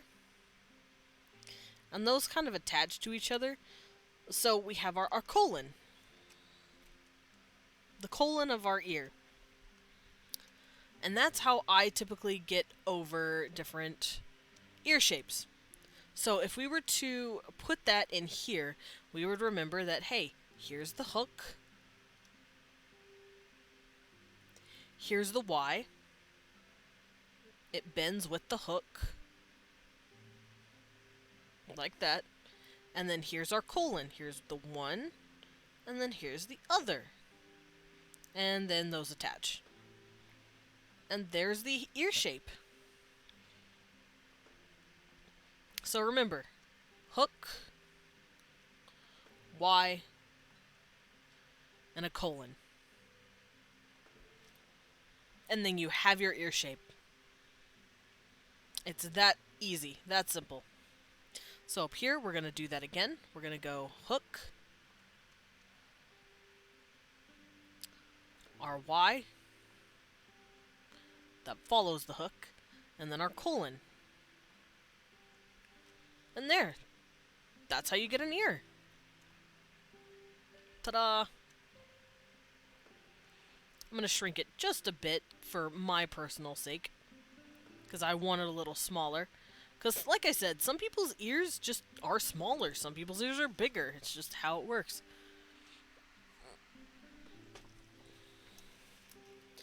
And there it is. There are all of those details of a human face. Now, to finalize our little face here, I'm going to line art it. Let's scoot this up, actually. Right here. Boop. There we go. But yeah, I'm going to line art this whole face. I'm going to turn down all of the colors. I'm going to grab my pen line. If you are sketching in a traditional sense, this is when you would pull out your pen, you would stop with your pencil nonsense, and you would grab your nice permanent pen. So be very careful with it. Me, I can just hit undo. If you're not traditional, you can just hit undo. If you are traditional, you're going to have to be very cautious and very careful with it. So I'm going to flip this back over. I'm keeping this as just sort of an offhand reference. That hair sticking out's bugging me. This one hair piece is bothering me. But using her face as a reference point, we're going to draw the face. And we're going to finish it. Now, as stated previously, art isn't about what you add. It can be about what you take away, with people still being able to register that it is a piece of art. Like, look at me, for example. Look at my face. I didn't draw the line art to my top lip. Also, when I talk, la, you can see my teeth, but you can't see each individual tooth. That would look really busy and dumb.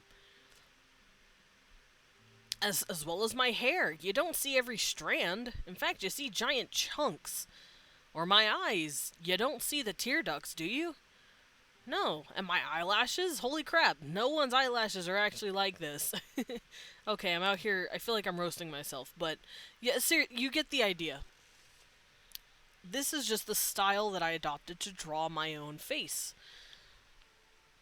Also, I don't have nostrils. Where are those? You know, where's the nostril ends? You just see the little breathy parts, not the little flaps. And that's fine, because that's the style I was going for. All this, like, somewhat anime manhwa combination. So, while I am drawing this a little more realistically, you by no means are obligated to do the same. So I'm going to flip this to make it easier to get to that eye. And still keeping this open so that I can actually see what I'm doing, I'm going to come in and I'm going to line art everything. And I'm going to follow the details that I have left behind for myself.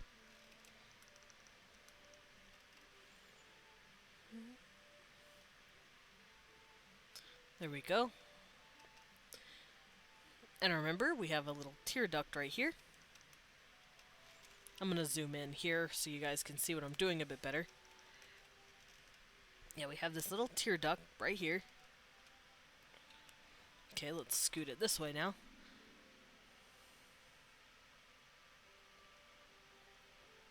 And remember, we do have that bottom tear duct as well. So I'm going to actually draw it so that we can see it. Like this. Boop. Oh, that's a little too big.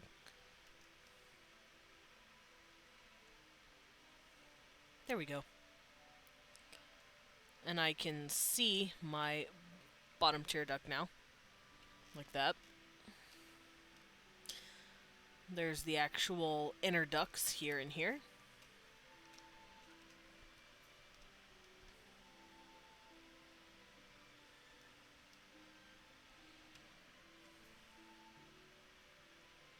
And remember, this is a more realistic drawing, so this is not covering styles at all. Then we do the eyelashes.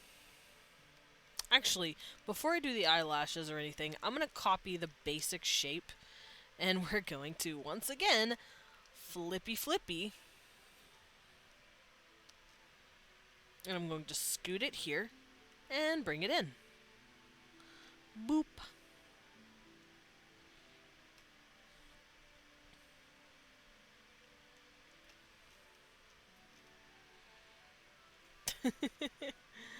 Ta-da! I did it. I drew it twice, guys.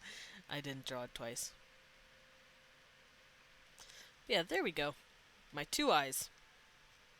And now we add the eyelashes. Remember, it follows this really interesting fan pattern. So I'm going to follow that fan look like this.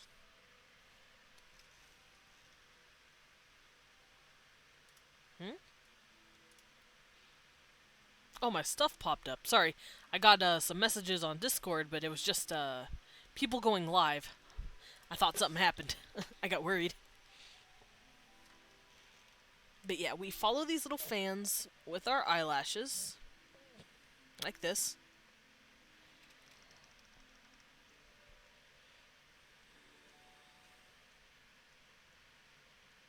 Somewhat like that. Same thing with the undertow.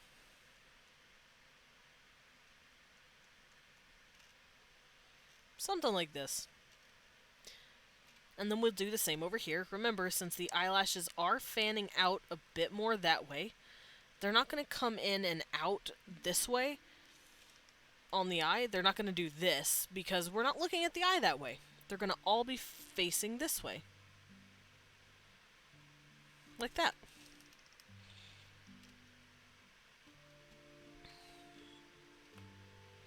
Same thing with the bottom lashes. They're all going to stick out that way. There we go. I'm actually going to pull it in just a bit more because it's kind of hanging off the face there. Whoop.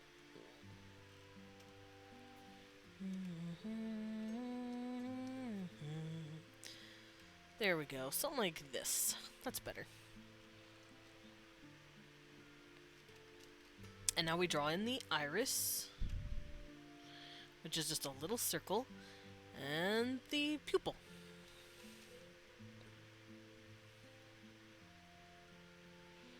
I'm just gonna shade in the pupil like that.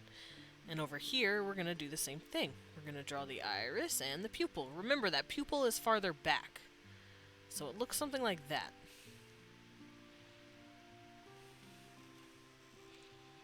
And that's a pretty good start to some realistic eyes.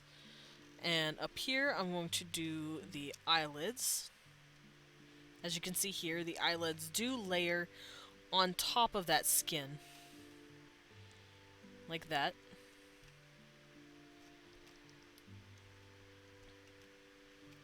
And remember, everything is focusing this way. So if your if your eyelids are sticking out and going this way, these eyelids are going to be doing the same way the face is shaped. So these are also going to be sticking out like this. It's going to have that little bump right here. Because remember, the eye is shaped like this. There we go. This eye actually looks a little higher up than the other one. Let's scoot it down just a bit. There we go.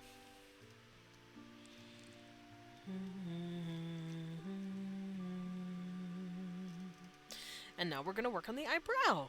Whee! Eyebrow is not going to be too difficult. I'm just going to draw this simple little shape and blacken it in. If you want to, if you're going for a more realistic approach, you can add these little, like, tufts of lines here and here to kind of give your eyebrow that more realistic look. And then over here, remember, it comes out away from the eye just a bit like that. So we're going to start there. There we go. And we're going to draw that eyebrow, like that.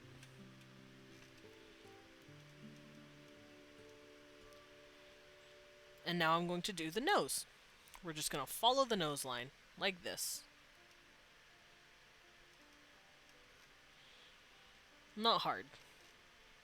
And then we'll add in our little nostril. Remember, the nostril's technically this really interesting little half circle shape.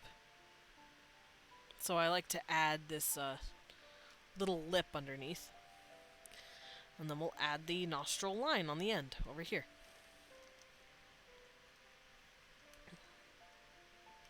Something like that.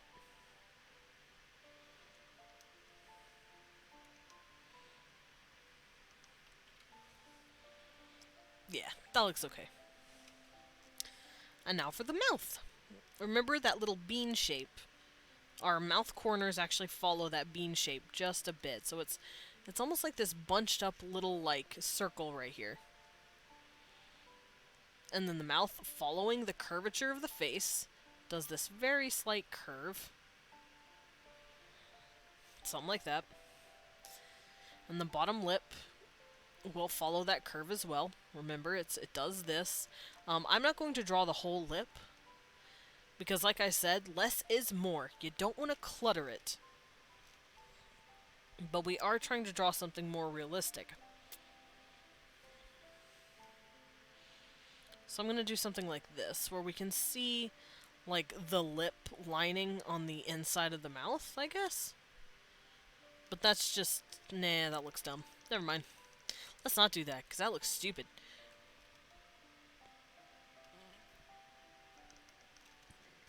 But I'm going to add the top lip next. And remember, this side, longer than this side, but it's equally the same shape. There we go. Actually, I could probably shrink the lips just a bit. Something like that.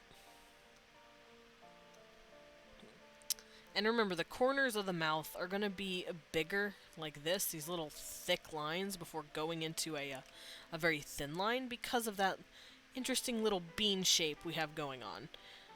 Now, why would I worry about all these different shapes? Well, that comes more into play whenever you're shading this thing. Whenever I start shading this, you're going to see a little white shimmer right here under the lips. See, if you look at her, you can see this like little shading area right here, while here it looks a little bit like it's highlighted. And you can see that bean shape on her mouth right here. It's this squishy little center. And you can see the mouth actually squishes in right here. But yeah, you'll see like light reflecting off of this part of the face, and light shading in this part of the face. Ahoy! You have returned wet. Nice! Captain Ryza has fallen into the sea. But he has been saved.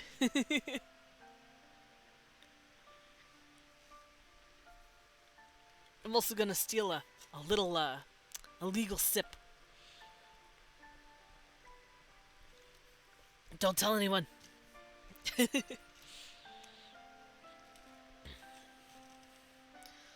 But now that we have the... I love getting wet. But now that we have the lips down and the nose finished, we can come in for the face. Now, you can draw... Sorry about that, I bumped my headset.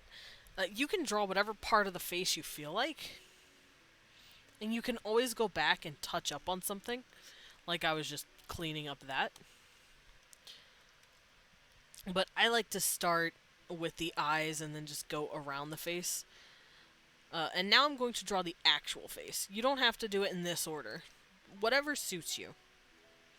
Since we already have the shape down, I'm just going to come in and draw that cheek. Like this.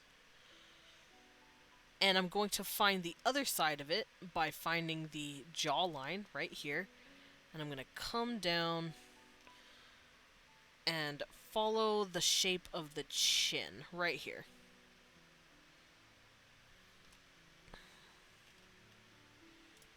So something like that. Actually, the jaw could stand to be a bit bigger, but it's fine. We're not here to be perfect. We're just here to show how I'm doing stuff. Oh, thank you. Thank you, Captain. Meh. Meh. Weh. And finally, the ear. We're going to follow that ear.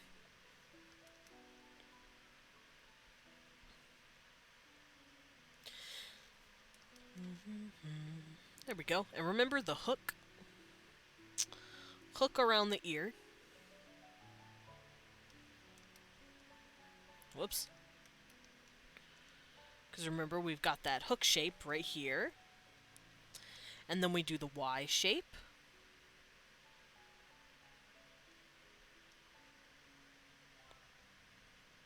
Like this. And then we do our 2 colons. One here and one here. Colon, colon. Psst, psst, psst, psst. Yes, Captain? Psst, psst, psst. What is it?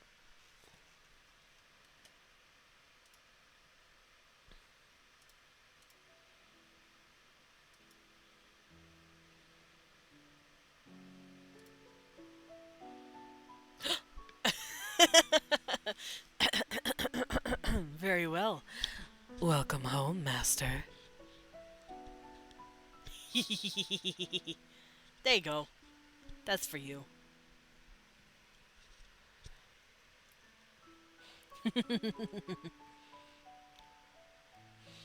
Ah, yes, good. So, in post, you can actually adjust this stuff to however you want, which is what I'm doing now. I'm going to select a good portion of the face. I'm going to bring it down, because my eye... At the end of the day, my eyes tell me where stuff needs to be, and that jaw looked a little too short to me. It probably looked perfect, or like whatever, or maybe too long for you, it doesn't matter. For me personally, I want to make it longer, like this. And it's all about dealer's choice.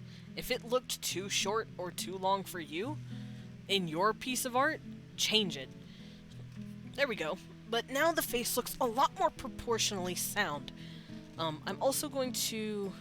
That music got loud. What happened? It was so quiet and nice, and then it just started blasting my ears. But this mouth is bugging me a bit, and I think it's because it's tilted weird. There we go. Fixed it. I'm also going to bring in some portions of the face, just a little bit. I'm just tweaking everything to make sure it looks a little bit better. There we go. And we've done it. We have made a nice looking proportionate face.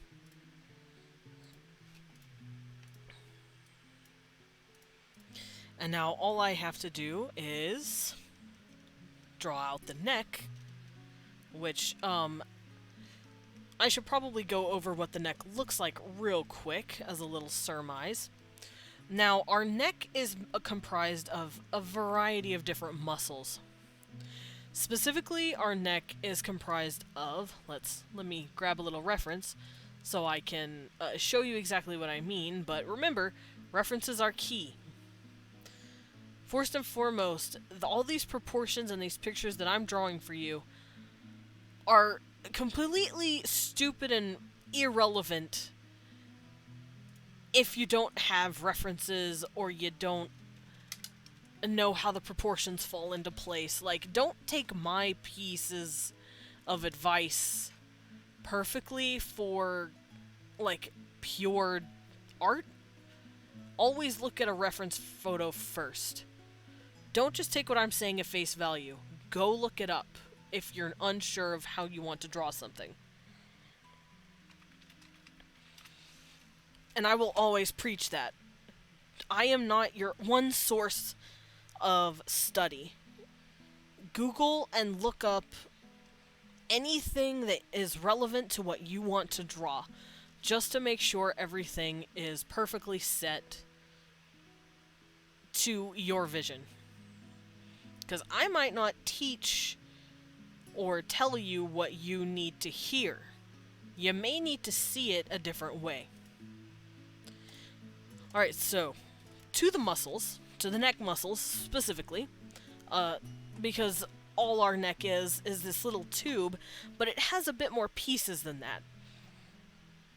It has these little layers of muscles, like, that go up like that.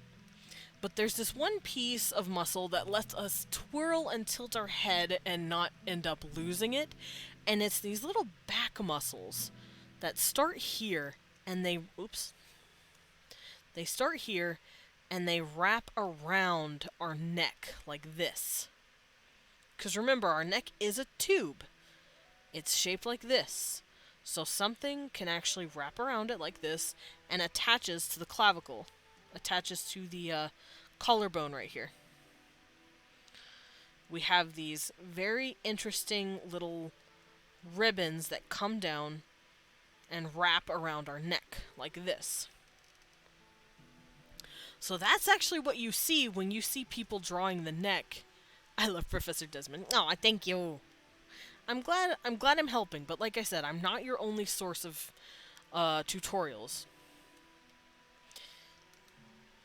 But yes, the neck has this little muscle flap, these two ribbons of muscle that come down the neck tube of other inner muscles that are layered like this.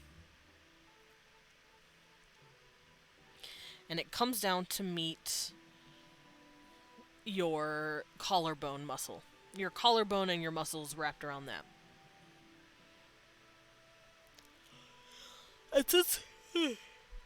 Since we're here, I'm going to give a quick little sketch of it over here as well. Here's the neck from a front view. You have the muscles wrap around like this, drape in, and then here's your collarbone. And for good measure, we actually have pieces of skin and muscle tissue that lays here as well, in this like little triangle shape. So the neck and the shoulders don't do this. They don't have this like, here's your neck and then here's your shoulders. They have these little triangular dips within them. Let's keep this over here. So over here, while I'm drawing this neck muscle, and here's the collarbone, this might be the full neck right here, but it does this fun little triangle dip right here as well. There we go. Collarbones. Collarbone, yum. There we go. There's our little neck shape and muscle. So now that we have all that done, we can line that as well. Might be a strange thing, but when the clavicle is defined, it's always nice. Yeah, it is nice. Just a nice little definite shape of the body.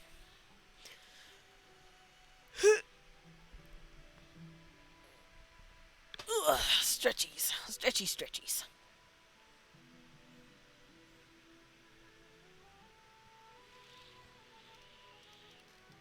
Alright, so in order to shape that, I know a lot of people typically just do this and call it a day. So we're going to do something similar. We're going to follow that muscle.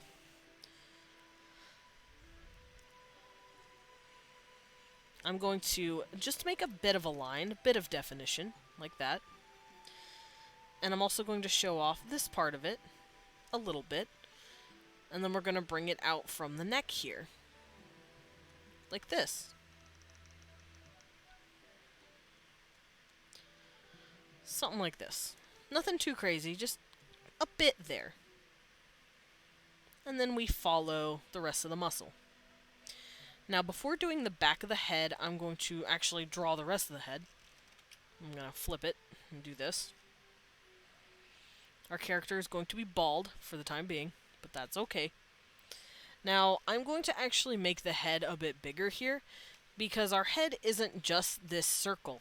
It's this entire, like, I don't want to say dumpy, but it's this entire system back here.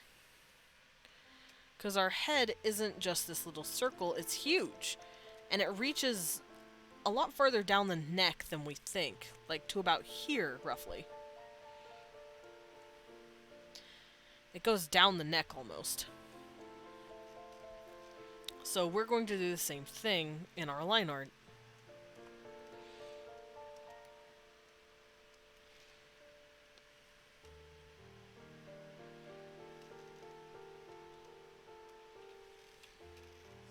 There we go. And I'm going to draw Mr. Baldy, Mrs. Baldy, Miss X Baldy, whatever their gender is, because I didn't set one, I'm just drawing them. And there are technically little differences between masculine and feminine traits, but for now I'm just keeping it nice and androgynous. We can cover that at a later time. And here is the neck meeting with the head. I'm probably gonna, whoops. I'm gonna bring it out just a bit like this, and then we follow that triangle. Just like that. And then we follow the collarbone, like that.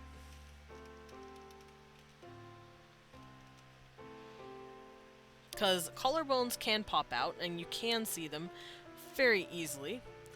And I will show you how the collarbone and the neck muscles... Oh goodness, music, please. But I'll figure out... I'll show you how all of that connects whenever we go over the body. But for now, this is a pretty good indicator for the head. And once we turn off everything, look at that. Look at how nice that is. It's a nice androgynous looking head.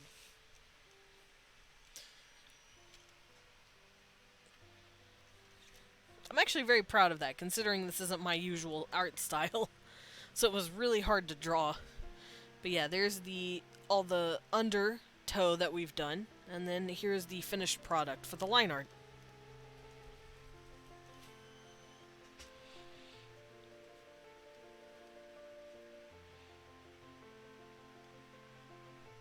That spooked me. I keep hearing stuff moving in the house. And I'm scared. I either pray it's Leon or the cat. Because if it's not, I'm dead. Wait.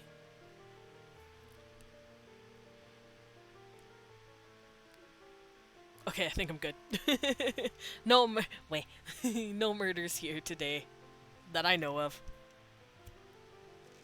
I'm also gonna get a little sippy. Ah.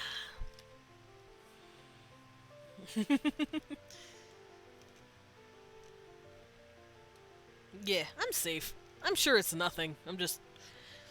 I got spooked earlier because my door opened by itself and it scared the crap out of me. So now I'm like on edge going, what was that noise?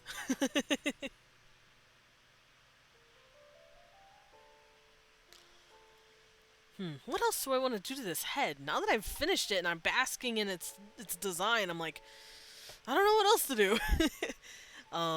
I guess I could show how different people draw stuff depending on the style. That's always fun. I love experimenting with different people's styles. Because like I said, this is a fairly generalized looking, like semi-realistic style. It's nothing particularly interesting about it. So what I can do is show you how I draw this kind of stuff. Because I do have this sort of manhwa, anime-ish art style. So I can show how I break down this kind of stuff. Not to say this doesn't look bad, it just doesn't look correct to me. So how I would do it, and how I would break this down, because this isn't just an art tutorial advice section that I'm going to be doing, it's also helping you find and complete your own art style, because as far as I'm concerned, those go hand in hand. You want to learn the rules, but you also want to figure out how to bend them early on, so that you're not just stuck drawing like this. Because if you lock yourself into one thing for a couple of years, it's gonna be really hard to come out of that. Okay, that was my cat coming in. Okay, my door opened, but it was the kitty. Whew. Unless my cat's here to murder me. No, I think we're good. But yeah, I want to show how to make your own style while learning how proportions and facial structure actually are. Just so you know how to drift it into the style you want. There are art classes in school. Do the same style for a year or two straight. Yeah, no, that's dumb. If you are drawing and you want to stick out or draw a certain way, it's a good idea to learn why people draw that certain way and how it's proportioned correctly. But you also want to know how to eschew it so you know how to draw in a certain style. Like, Disney doesn't draw correctly, technically. Like, if we go look at the Disney style, because we've already looked at Beautiful Alucard here. Let's Google Disney art style. Don't mind me, I have my pen in my mouth. Blech.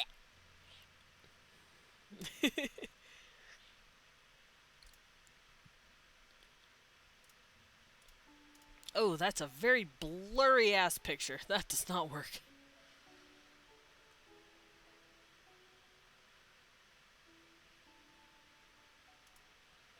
What? My music got very quiet again.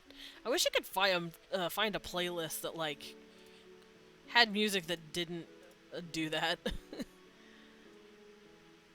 Oh, this is a pretty good picture to show. As you can see with Disney, they do not do what I've been showing you here. Because it's a different style, and people actually do emulate this style because they like it. It's just what some people do. People actually get paid to make Disney-inspired commissions because people like the style. It's just how it goes. I've seen people do the same thing with the Tim Burton art style. Because you kind of can't walk up to Tim Burton or, you know, Mr. Disney and be like, hey, can you draw this for me? It's just not feasible. So it's actually really fun when people emulate it and they sell commissions of like, oh, I'll draw you and your fiance in the Tim Burton style. My best piece of art would have to be still life drawing I've done, then use dye paper and bleach. That's pretty interesting. If you want to show me that, you can. Looked like an LSD trip at the end. Yeah, sometimes it's just fun to play around with stuff like that.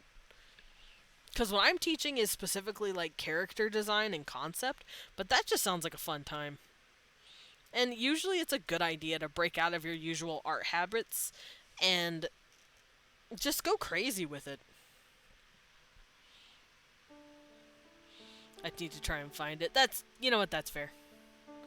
I'm not expecting it, but it would be a nice surprise.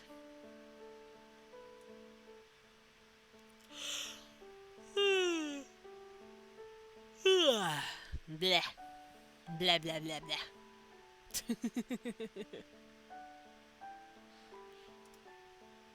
Meh. If I can't find it, then I shall send it to you. Nice! Yeah, I would love to see it if you do find it. But yeah, as we see, the Disney style is completely different from the semi-realism style that I showed you over here. It does have the nostril stuff, as well as this little nostril curve that I've shown you, or the nose curve, but it's a lot smaller. It's a lot simpler as well. It's just this simple little nose shape. And the eyes are completely different. The eyes work more like this, where people do this kind of thing. Where the eyes are shaped like these very big looking, like, expressive things like that. And they don't show off a whole lot of eyelashes or eye creases like I did over here. They usually just have a simple little line, maybe some eyelashes, but other than that, they don't do a whole lot. Like her right here, she's got a few eyelashes, but it's added differently. And that's just because that's how they want to express that those are her eyes. Because like I said, art style is just learning what to take away from a realistic face and still passing it off as a face, because we humans have this fun little thing called pareidolia where we will look at a, let's say, here's a plastic bag just like floating in the wind, and let's say it has like a couple of rips. That's gonna look like a fucking face to us because we're cracked. We have evolved to find faces in almost everything, and it fucks with us sometimes. But we can also use that to our advantage artistically. If I drew something like this, you know that that's a little face, that's a little eyes and mouth. Why? I didn't draw all this. How do I know that's a face and mouth? It's because humans are crazy. And we have pareidolia, and we can see a face in almost everything. So, it's... yeah, see? Look at him, a cute little boy. Look at the little Himiko emote. Like, so it's real easy to give expression to a human by using these tricks. Mr. Music, can you not? I appreciate you. There we go. Yeah, see? Little robot face emote.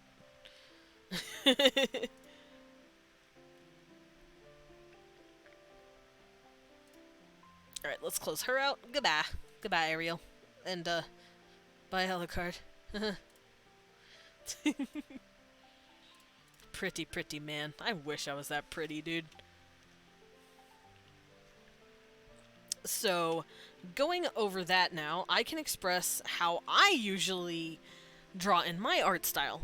Now, as stated, it is more manhwa, so the nose is going to be, here, let's make this red, because once again, my eyes are dumb and can't discern different colors from each other. Well, it can, but it can't discern just transparency from regular stuff. So I'm gonna make this red for my eyes. And the way I usually break down eyes is that I follow the tear ducts, kind of, as you can see on my eyes here. Blinky, blinky. I do follow the tear ducts, kind of, like this. But then I go over the eye with this very big, prominent line. And then I curve around like that. And then following how the eyelashes are, remember when I made that giant fan for the eyelashes? I follow that with the eyeline. I do something like this. And then I actually have the eyeline turn into that, like a shorter version of that fan. For some eyes I don't do this, but most of the time I like to do this, just this slight curve where it's sticking out.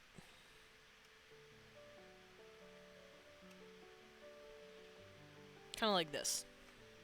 And then I just follow it for eyelashes.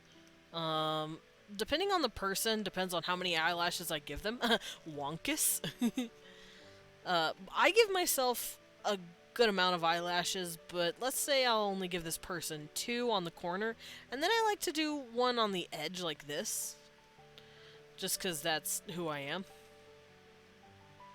So here's my eyelashes, and then boop, here's my 3rd eyelash. And then of course I do the eyelid fold right here. And then underneath, I just follow that line a little bit sometimes, but most of the time I don't. So I'm not going to do it this time. Then I just follow the curve. And then I add a couple more eyelashes. like that.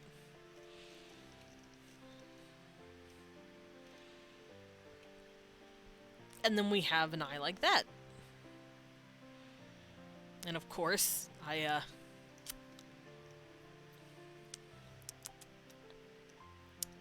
oops. Oops. I copied over. Oops. Listen, it's fine. Then I erase that because, you know, the eyelids don't lay like that. That looks dumb. The eyelids lay the other way. This way. There you go. That looks nice. I even come into the eye sometimes right here, and I erase some of this. And I add more here, because we are seeing more of the eye on that side. Like that. And finally, I erase this part of it and redraw that. Because we're seeing this part of the eye layer over it a bit better. Like that. And that's how I do my eyes. As for the nose, it's just as simple as bringing it in. Like this. The tip I usually flatten a bit to about here. So I go to about here-ish. And instead of doing the usual curve, I stop here to where it comes to this very, very thin taper like that. And then I do this fun little S curve. Like this backwards S, like that. Whoop. Sometimes I add this too, but I don't do that much anymore. As for the nostrils, I bring them in very close to the nose, and I just do this very simple little check mark, little like upside down check mark. And that's it. That's all I do for my nose. So it looks something like that.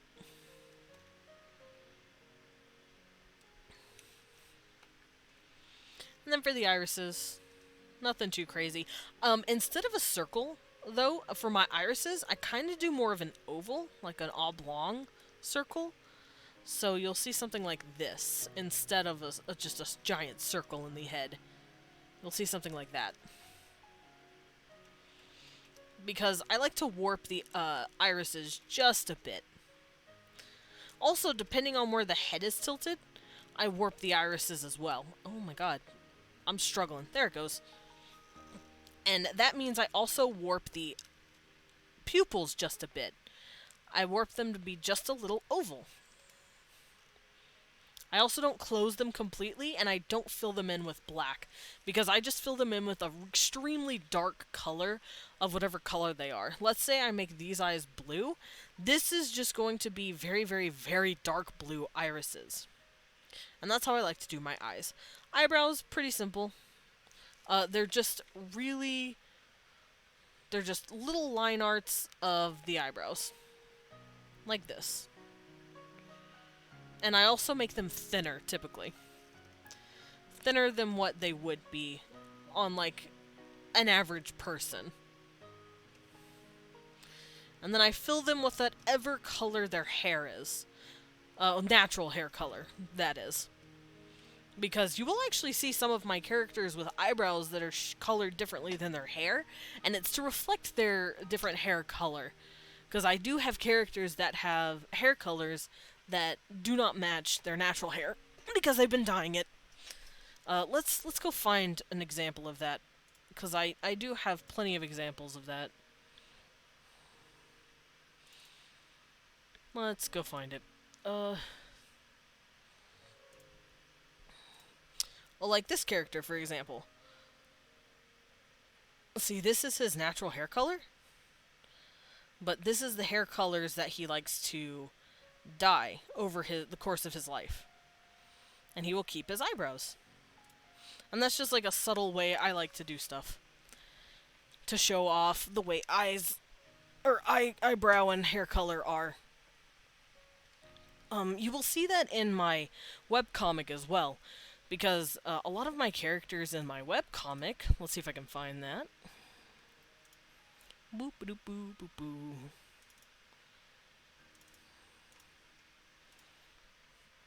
Da boop. Alright, by the way, spoiler. But there are some characters in my comic here.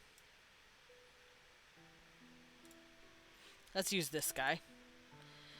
He's wearing a wig because this is the 1740s, so of course his eyebrows are going to reflect his hair color, not his wig color. So there he is. There's that boy.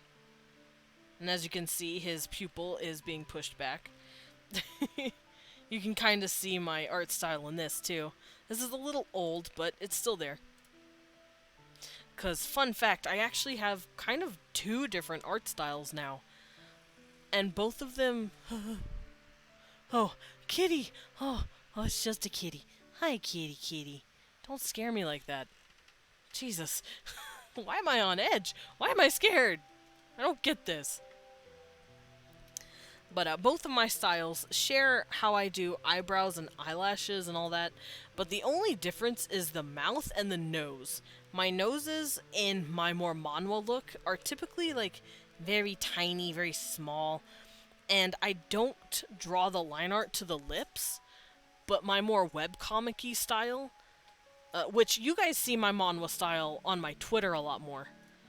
But for my webcomic, I want it to look a bit more fantasy and fantastical. So I do add a bit more to the nose and the mouth. So this is my manhwa style. We'll start with that. Let me actually... Whoops. Let me actually grab my nose here, so I can show you what I mean. Aww. Cute boy. I had a little kitty cat come up to me and put his face on mine. He wanted smooches. Yeah, our cat has been pretty much trained or taught that if he puts his face on ours, we'll kiss him. We'll give him little smooches. Because that's what Leon does. Every time he nuzzles up to him, he gives him little noise. Gives him little smouches. No, you cannot habby that. That's mine. You cannot habby. This is mine, little kitty. Here, I'm gonna move this so you can't have it. Hello, little boy. Hi, baby. Cute boy. Alright, let me have my mouse back. Goodbye, little one. Sorry, I just had to smouch my kitty. Alright, where is it? Huh?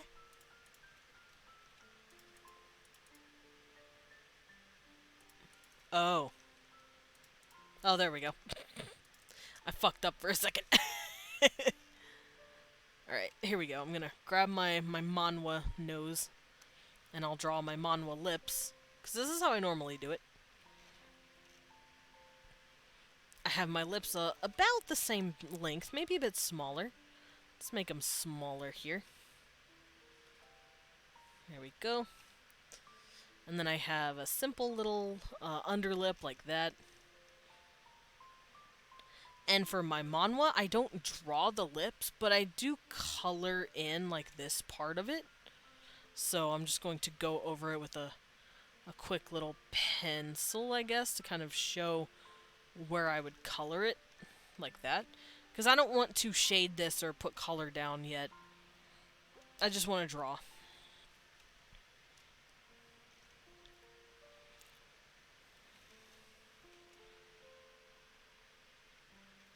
And then for the head, I just do the same thing I showed here. Granted, I don't have the cheeks stick out as much. I do this like soft, like almost surfboard flattened cheek for my common faces. If it's a cuter face or like a pudgier face, I will give them those cheeks. But usually I flatten out the face like this. I also typically bring in the jaw a bit more. And the chin is usually a little bit more pointy. Like that. Maybe even a bit more pointy than that. Kind of like this. There we go. And that is how I break down my face for my personal style, or at least my manhwa style. I keep saying manhwa, even though it's not for any webcomic that I have ever drawn. It's just how I do it when trying to make my stuff look more anime, quote unquote.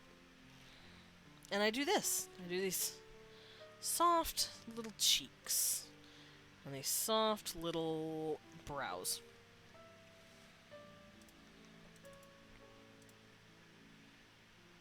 Now, when I'm drawing my usual style, I don't go as anime looking as this. I do something a bit more realistic. I do follow the nose like this, and I follow it a bit better than I normally do with my manhwa. But I still do that fun little S shape with the little doingle here. And I still bring the nostrils in pretty close, but the nostrils aren't going to be as small. And I like to do this little dip right here, right on the nose. Like that. And then I follow the cheeks a bit better than I normally do. And I follow the jaw, or not the jaw, the chin a bit better. It's not as pointy. It's not as anime pointy as I normally show you guys. There we go. And then of course the jawline, roughly the same. Comes down like this. Boom. And for the lips, they're a bit bigger. Not by too much, but still, they're a bit wider. The bottom lips are a bit bigger. Like a bit wider from the face, because the lips aren't coming in as much. And that's when I do draw the top lip. Not as big or as crazy as I did in the more realistic, like, tutorial, but I typically draw them like this. If I could get the, there we go. Something like that. That's usually how I draw. And we can see the difference here in the face. So that's my webcomic look. That's my everyday Twitter art style look. Both equally valid. And of course, I draw the ear the exact same way. Maybe a bit smaller than what I did here. So something like this.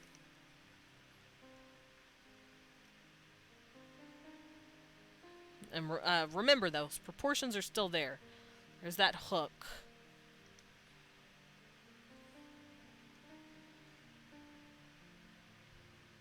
And then I follow that colon, and then I do this. Sometimes I don't even follow the Y fully. I just have this little part of the Y coming out. But for the sake of the ear, I'll just do this. There we go. And that's how I do my style. That's how I break it down. So we can see from a more realistic look to a more like webcomic-y look that I typically do. We can see the difference in the style, and we can see what I've taken away. Here, let's do this. Let's copy this over.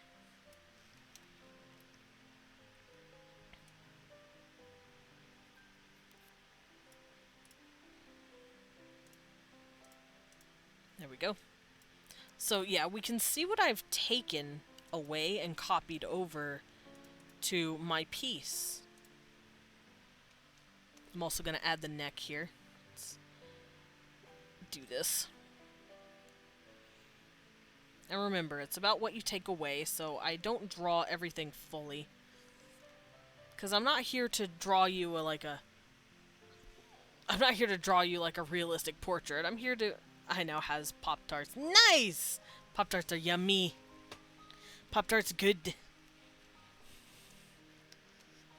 But yeah, I'm not here to draw you an entire realistically shaded and drawn character here, but it doesn't help. It does help to have an idea of what should be there. So I'm just going to go over the sketch just a bit like this. And here and there you will see empty spaces, but that's fine.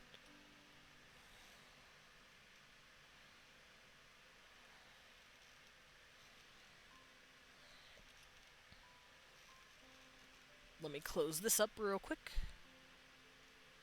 Because this man be baldin'. And I would like him to have a head. Or she, they, whichever. I didn't draw them with a gender in mind. I just kind of default to male because, you know, that's how I identify. There we go. We'll just close that out for now. And turn that off. And now we can see the difference. This is like a normal, realistic-esque style, and then this is my art style. We can see that I taper a lot of my lines. Hello, Charismatic Canine! How are you?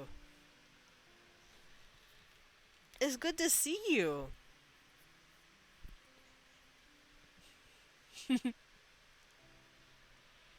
But, yeah, as you can see here, I like to taper a lot more of my lines, such as in the mouth, on the nose, like here, and here. I even taper my irises and my pupils. Doing very well, thank you. How are you? I'm doing just fine. I'm showing everyone how I do my art style. We are continuing on. Same. Oh, thank you. I'm glad you guys like the art style. But yeah, I am showing everyone, as a continuation from my first art tutorial, how I would break down something into my own art style. So people will be able to see that and go, okay, I want to draw my nose this way instead of the other way, because people really like to hone in on art style, which is fair. I adore how I draw now. I actually sat my happy ass down, and for just half a year, I threw out everything I remember and knew and took in to draw in the old style, which admittedly looked a lot like this. Let's actually go look at my old shit. It looks nice, but it doesn't look like me, if that makes sense.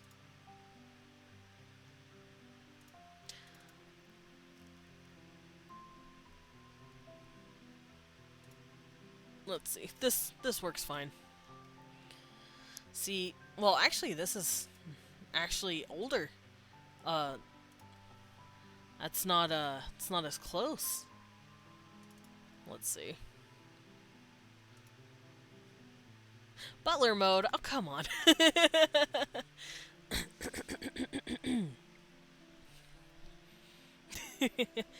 That is quite all right, sir. Let me put a timer on.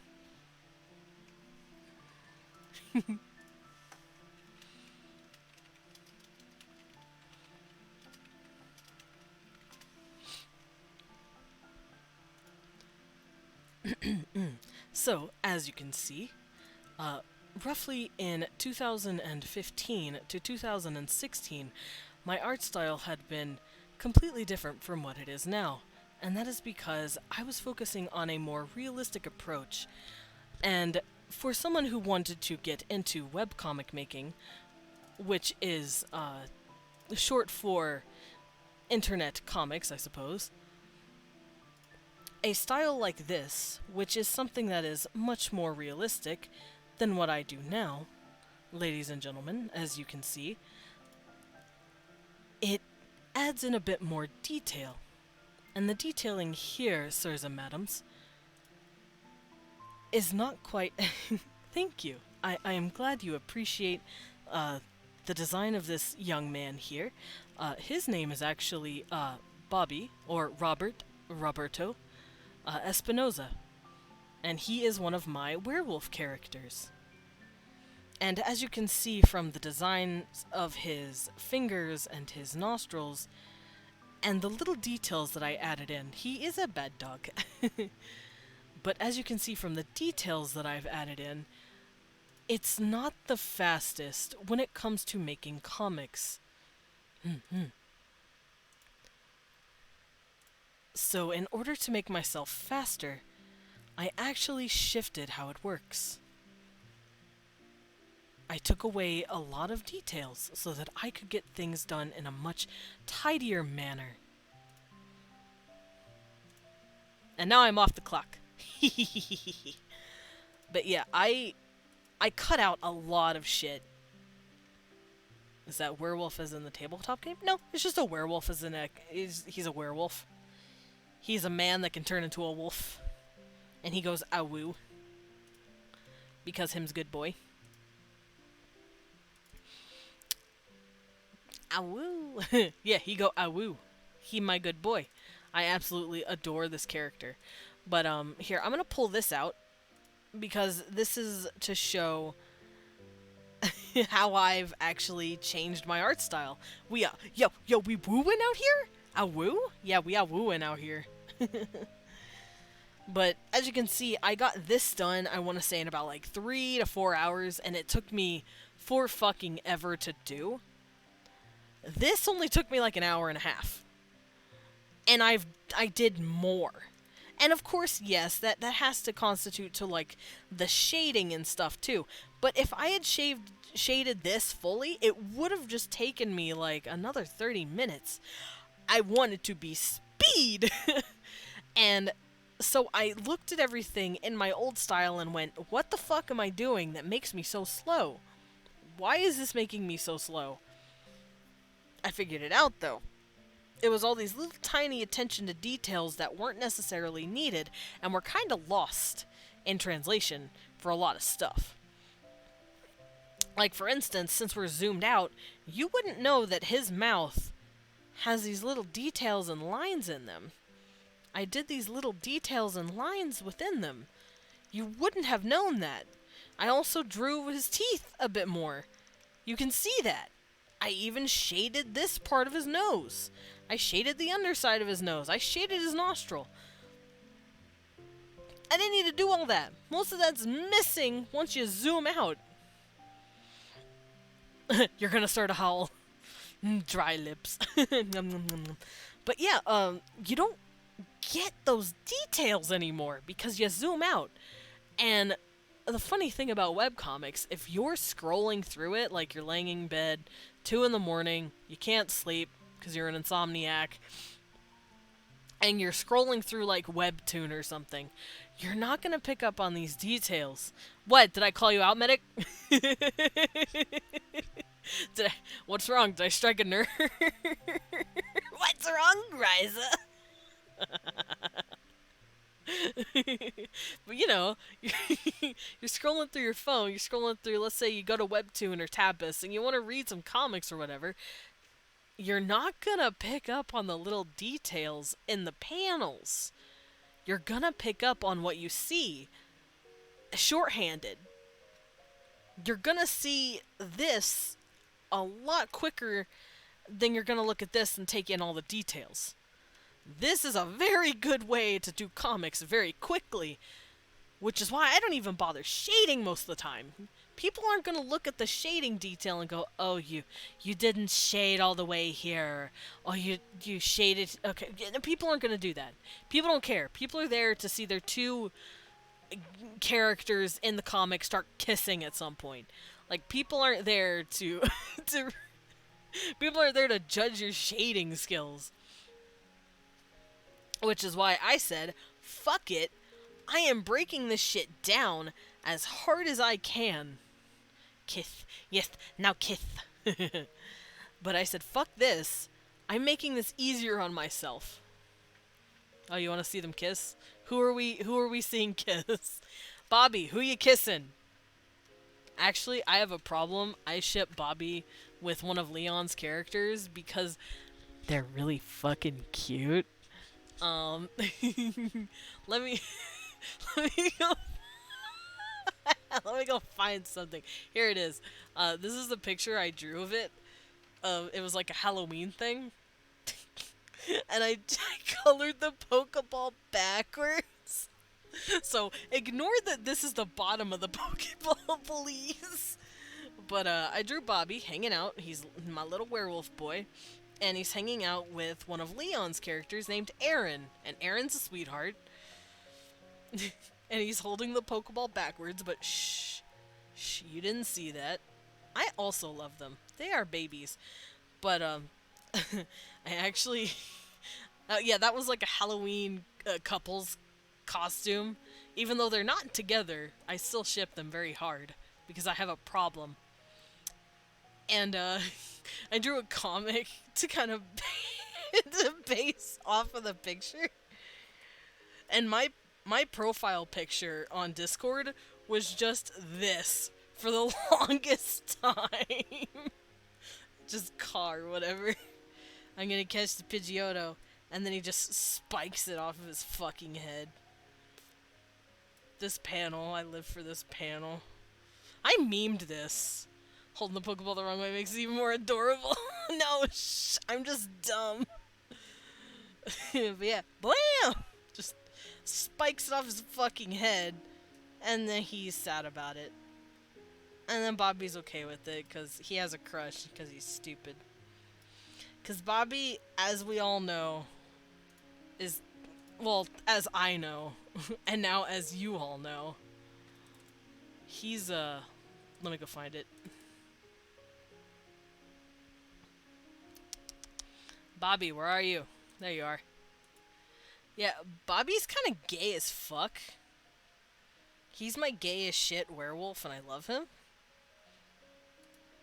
I also love the Pidgeotto costume. He used temporary dye for his hair. Hold on, I have to go find those memes now.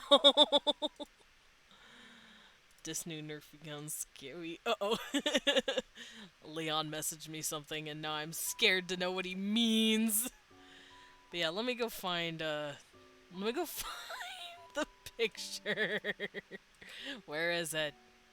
Where did I put it? Did I put it in memes? I have a server for just my characters, and I made memes out of it.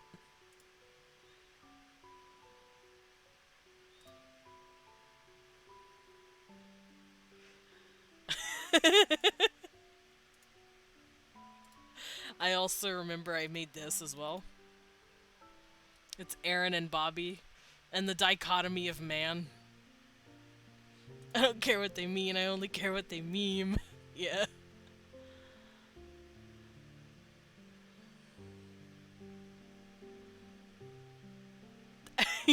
Well, it's a roleplay server, but I have like OC memes where people can share character stuff, and I always just take pictures and like art of my stuff and layer it on top of things just to make joke shit because it's funny.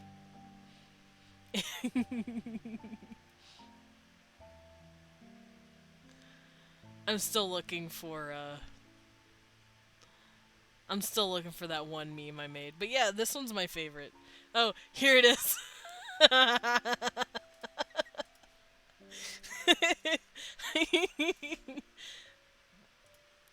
I memed it like 2 minutes after drawing it. I memed it.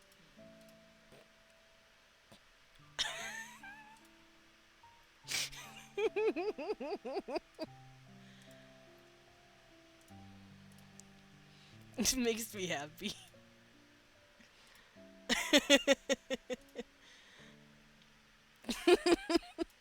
But yeah, that's what I... Hi, Leon. How you doing? Hi, baby. Listen, I was talking about my art style, and then I went, hey, I could show people again how I changed my art style to get faster, because that was the point. And then I just started going downhill with Bobby Love. I'm not amazing, I'm just a memester.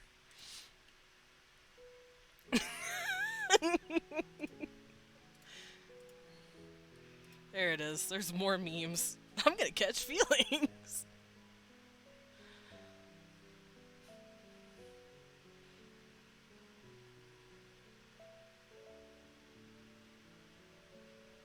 I have a problem. Alright, enough memeing. No more memeing. I love this picture though, it's my favorite.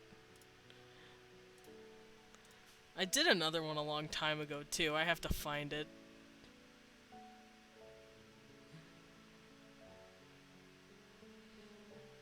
There it is. This one's old, but it's still fucking funny. As you can see, I like making comics, but I have yet to, like, make a full-on, like, series of comics. When I get there, I'm gonna shoot you with a Nerf gun. Please don't shoot me! Is that what you meant when you messaged me about Nerf guns? I was confused. I was like, what is this man talking about?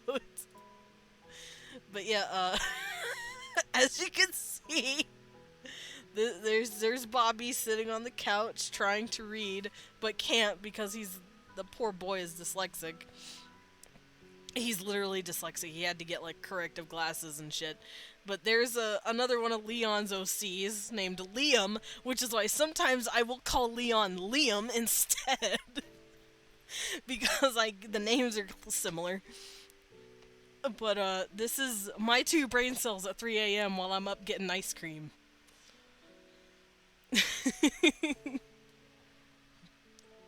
I love these two. They're both fucking stupid. And we love them. Well, I love them. Maybe one day you guys will love them too. But for now, back on topic. Kind of. But yeah, art style for me, I wanted to go fast. I wanted to be speed. I wanted to be Sonic. I wanted to be Gabba go fast. So your art style should probably reflect your... what's the term? Oh, I already love your characters. Thank you, Riza! I love them too! I love all of them. They're all my babies.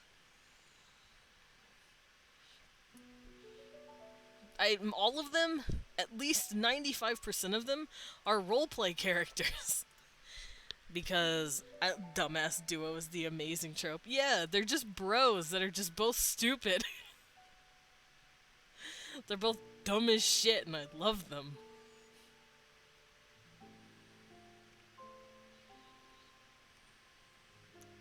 I can't believe I memed my comic 2 minutes after making it. I'm so dumb.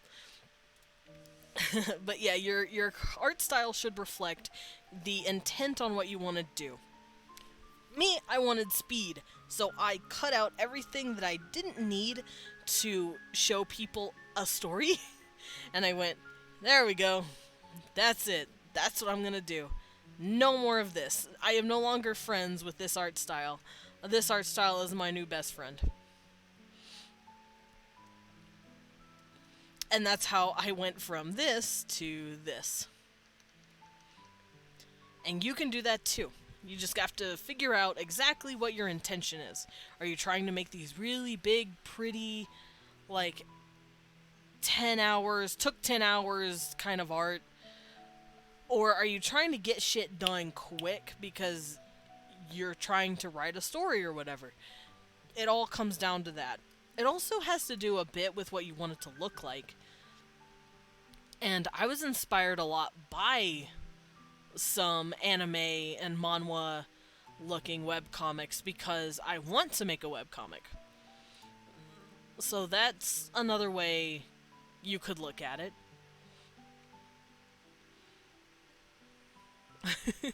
Now I'm just scrolling through the OC meme channel.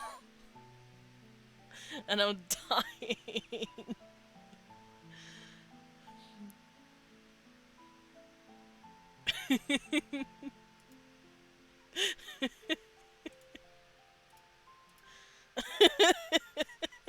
Sorry. It's another one of my characters, and he is a fucking sugar hound. And there he is.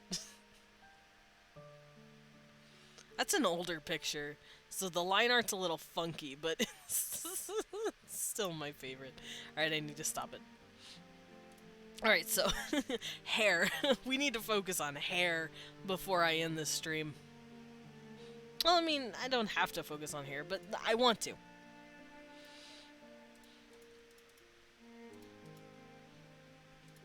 Oh right, and manhwa. Let's look at the way I do my more anime look before I finish this. I usually bring the neck in a lot more. The neck is a lot skinnier. And this is usually a bit more dropped. Kind of like this. And then this is barely registered. But I still draw a bit of the collarbone. Something like that.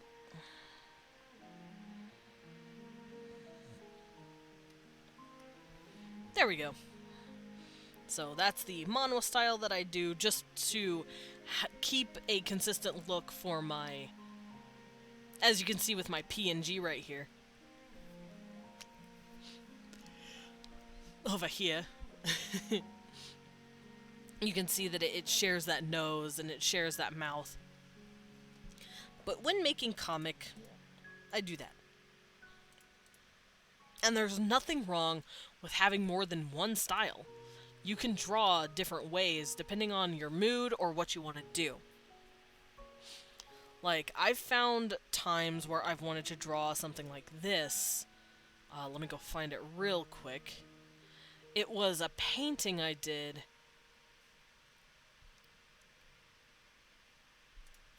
When was it? 2020? Sometime in 2020, I think.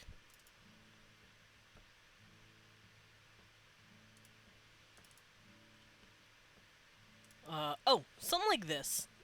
I just wanted to do like a quick little painting to kind of like test myself to see how it looks. This is not how I normally draw, but it's there, and I just wanted to play around. Or something like this. Let's see if I can find the other painting I did. Because I've done more than one of these. Pretty. Oh, thank you. I'm glad you like it. Where is that picture? It's somewhere in here. Because, oh. Something like this.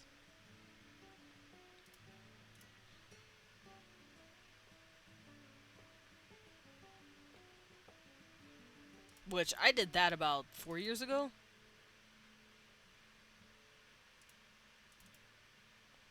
And there's one more that I did with very wonky proportions. Like this.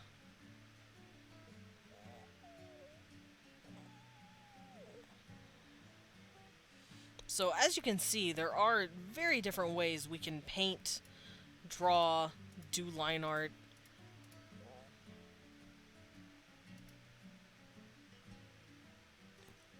I'm also very proud of this, because if you zoom in, it looks like this very charcoal-y look.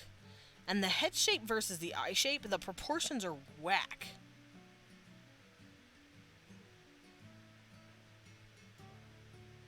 But it still looks really cool, at least to me.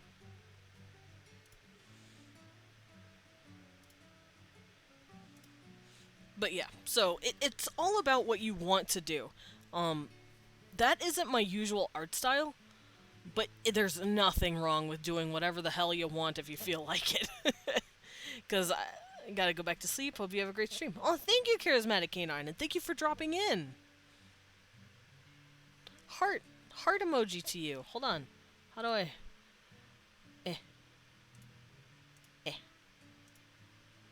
There we go. I really wish the left and the right were both here. It's just the right for now. But that's okay.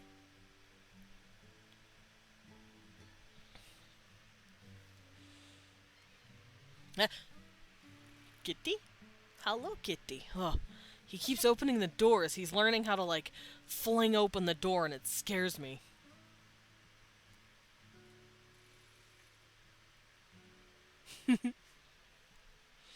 Alright, so when it comes to hair, since I covered hair last Monday, I can cover hair today.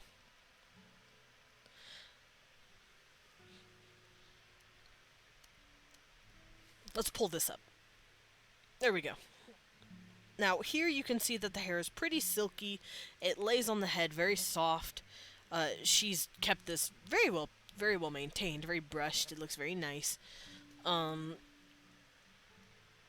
but we're not going to be so kempt, I suppose, with the hair.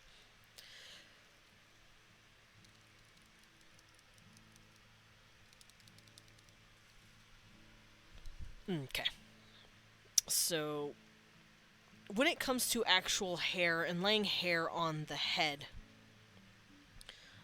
as shown last Monday, you want to find the hairline first. And the hairline is typically halfway up the head from the eyebrows to the top. And it doesn't have to do that per se, but it's usually a good rule of thumb. Oh my goodness. So this is usually the hairline about here. And typically the hairline actually drops like this. It does this really interesting like shape, like this kind of. And it has these little points sticking out. So that's what this is. We're going to have this sticking out, and that's part of the hairline. And we're going to do the same thing over here, because I'm going to show you how to translate hair to different art styles. There we go. Now, when drawing realistically, especially when I used to draw like this, as you can see from the eyebrows, I draw the like little details here.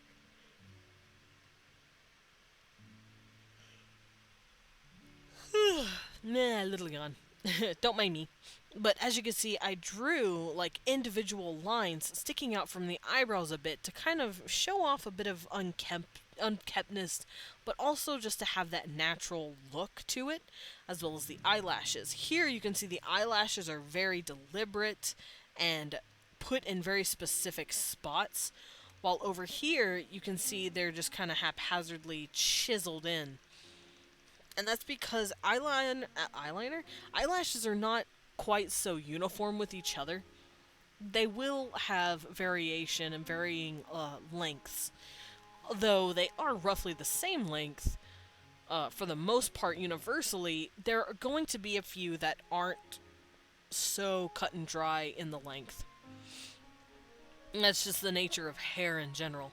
Same thing with the eyebrows. As you can see, I've got these little flingles of lines there, which you do not see here because this is a very simplified version. So, when figuring out hair, oh boy, I wish I wasn't yawning so much.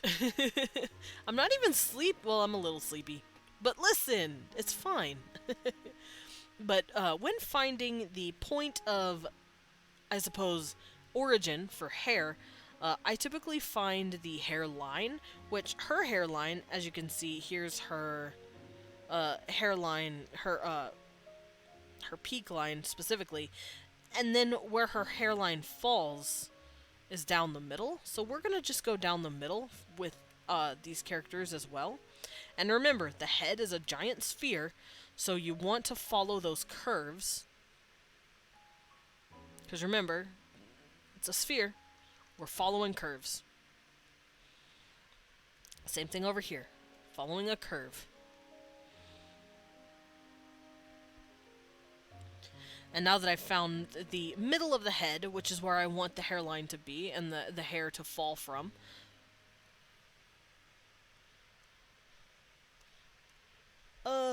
let's turn these. Let's do this real quick.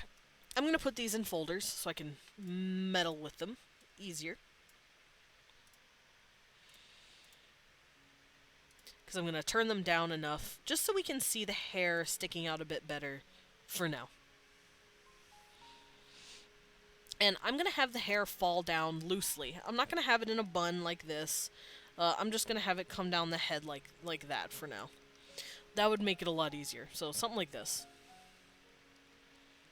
Something like this. Where it just falls like that. Man, my nose. Hoi, hoi, Sleepy Chariot, hello! It's been a hot minute since I've seen you. How you doing?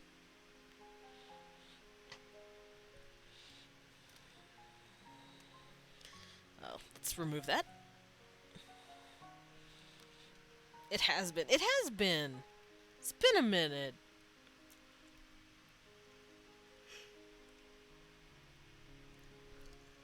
Whew. Bleh.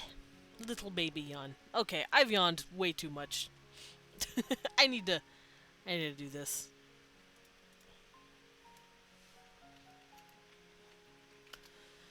There we go. Enough yawning out of me.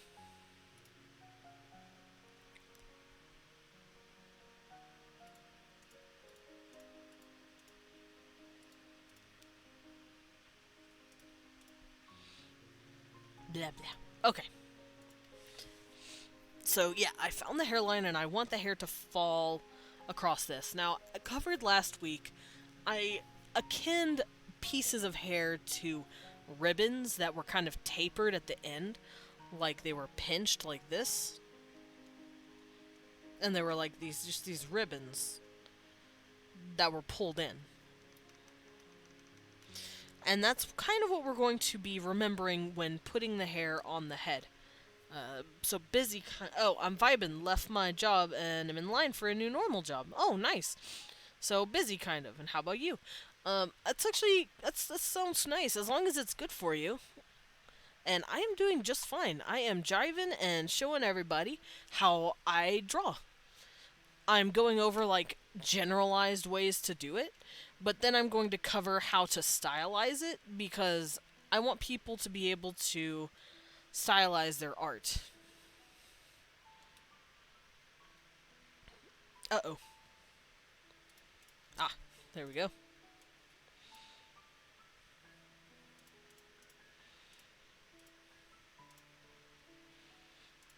Oh, I'm glad you like it. I'm glad I'm doing good. Yeah.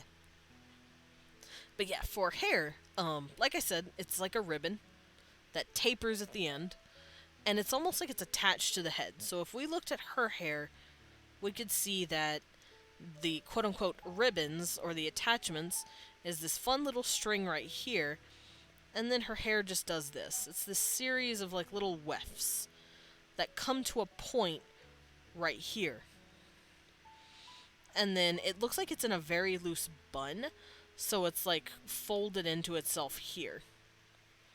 But we're just going to have it hang loose for now because we're not going to mess with hairstyles. I don't want to convolute stuff right away. And we're just going to have it drape over like she has it. So we're going to follow the head shape, just like with everything else. And we're going to have the hair follow it. Now, since I'm going to do this one giant piece, I don't have to worry about doing all these different strips for the hair. And I'm just going to have it all come down like this. Take a seat and watch this and learn. Oh, okay. Have a good seat in my classroom.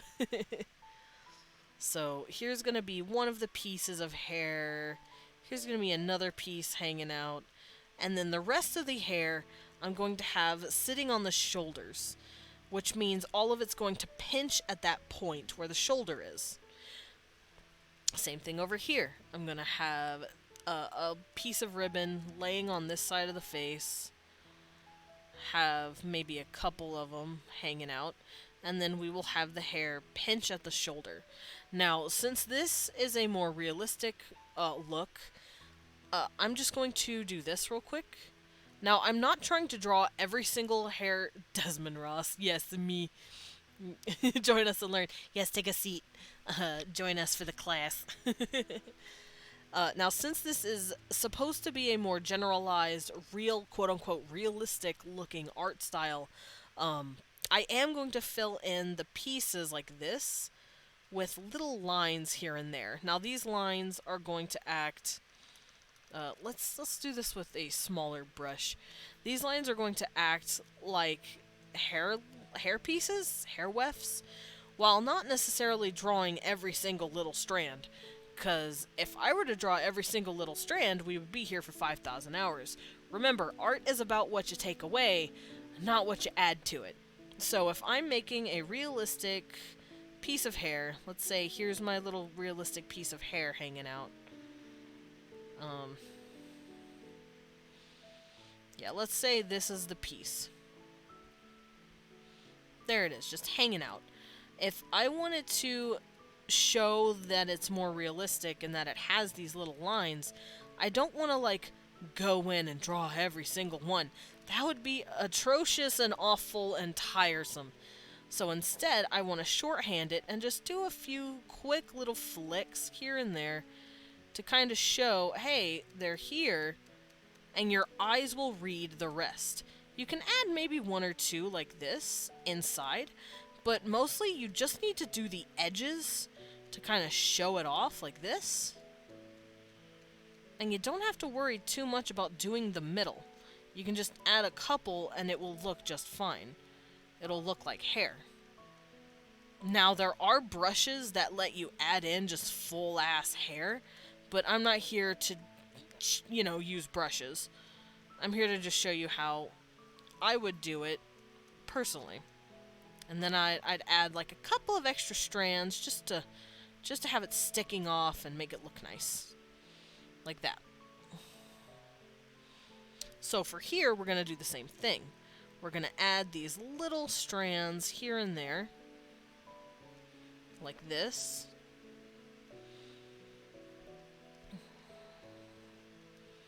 And then we're just going to add bits and pieces of strands here. Because there aren't going to be as many strands because it's highlighted here. There we go. And we're going to do the same thing up here. We're going to add a good bit of strands in the middle because I want it to look darker. Something like that. And then we just add flicks of strands here and there.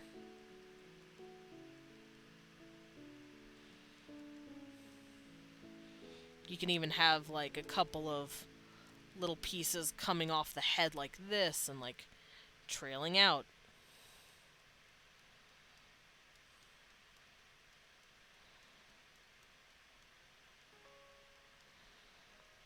There we go. Something like that. And I'll do the same thing over here. I'll have a few pieces coming off, because remember, this is more realistic hair, because of the style I'm going for. So we're going to have little pieces of hair just kind of coming off, because hair gets frizzy, hair gets out in the way. Her hair looks actually very nice, but hair can be real frizzy. And then at the pinch of the hair, we're going to add a boatload of lines just to show off that hair. Same thing here, where it's tapered on this hairline. And then here. And you can see now why all of this takes so long to draw.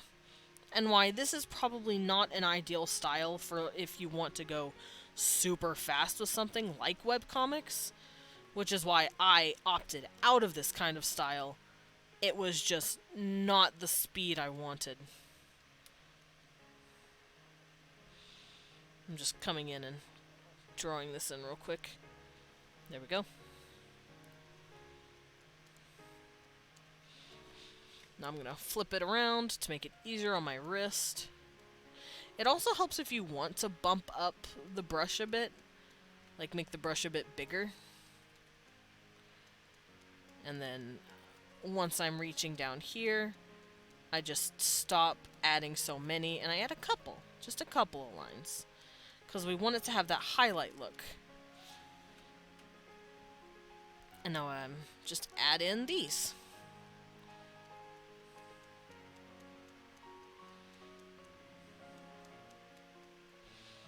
There we go.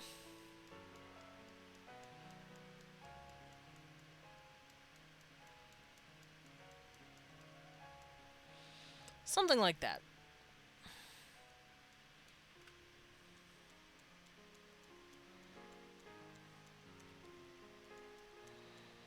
Then I'll add a couple of little lines here to kind of denote the highlighting.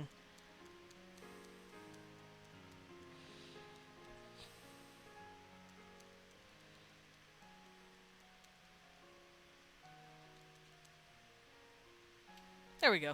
Something like that. That looks nice. And in order to add in a couple of extra little strings, we're going to be like, oh, look, whoops. There's a few pieces of hair that haven't quite tucked behind the shoulder. And they're hanging off. There we go. That took a while. That actually took quite a bit of time for the hair. And I could still probably clean it up a little more, because it looks like it's sticking off the head more than it should. So we can go in and erase that. Add in the little twinges again. There we go. And there's the hair. But why do that? Because one, it cramped up my arm a little bit. If you're going for like really detailed looks, sure. But it's not necessary. I can show you a little detail, or a little example of when I used to do this. And I used to do this with color as well. Like whenever I'd color something, I would just shade it in with hot lighter colors to get that look. But like, here's a pretty good example. You see how I like shaved in all that hair, those tiny little details? Ah, eek, eek, eek. Why are you making me eek? Eep. Medical eye. Eep, eep, eep, eep, eep, eep. Eek. Eek, eek, eek, eek. Eep. Eep.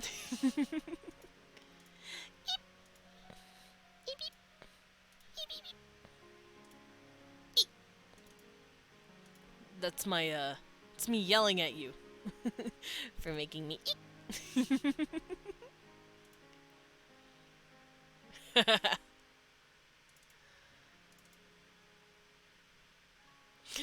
Worth it.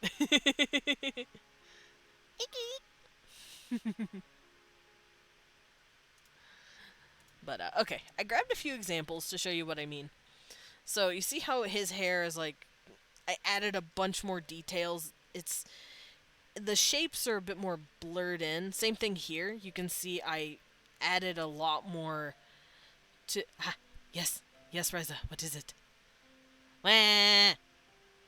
No. I mean, I appreciate that, but no, I'm just here to eek and draw. And show how I did stuff, and how to make it easier on your own hands. But you can see here that I added, like, literally every single little strand of hair. And while that looks nice with a lot of styles, like here, it looks nice. And like here, it's meant to be colored in that way, so it's like got all these little bitty baby strands. It's not necessary. You don't see every single little baby strand on her head. And this is the most realistic as you can get. What you see are little flakes and shapes. Because once again, everything is made of shapes. So what I'm going to do in order to break all that down, because like I said, right here, it's fine. It's not necessarily as realistic as it could be, but that's fine. So what we're going to do is do this hairstyle, except on this one. And I'm going to show you... Oh, yes, have fun in the shadows, Riza. But what I'm going to show you is how I break down hair into a more stylized approach, so it doesn't take nearly as much time. Because that's why I made my style, to be fast as shit. So, starting with the basic shapes, I can see here that it has two little pieces hanging out on this side each. So I'm gonna do that. I'm gonna follow the shapes right here. And I'm gonna go, yay, we have a shape hanging down here. About like that. And we have another shape hanging out right here. Which are these two clumps. And then the rest of the hair comes to the shoulder. And once again, it is pinched. And I'm going to follow the line. And follow the head. Now, remember, don't draw... Try not to draw flush with the head, like right here. Hair has volume, speed, style. Yeah. Hair has volume. It will stick up over the head like this. Not by too much, but I mean, some people's hair will stick up like 5,000 times away from their head. But for just your stereotypical straight ass hair, it's it's just gonna lay flat on the head, but it does have a bit of thickness to it. So you're gonna have this small gap.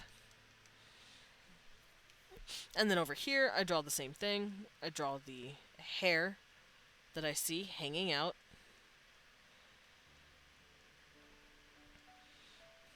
And then I follow the hairline. Now, what I'm doing here, specifically, is you see as I connect this first ribbon, remember that there's a piece of hair right here that we can't see. It's just draping over this side of the face and this side of the body. So we're going to see the top part of it right here, same thing here, because if we were to look at the top side, like here's the top side of the head, they'd be doing this. The hair would be falling like this.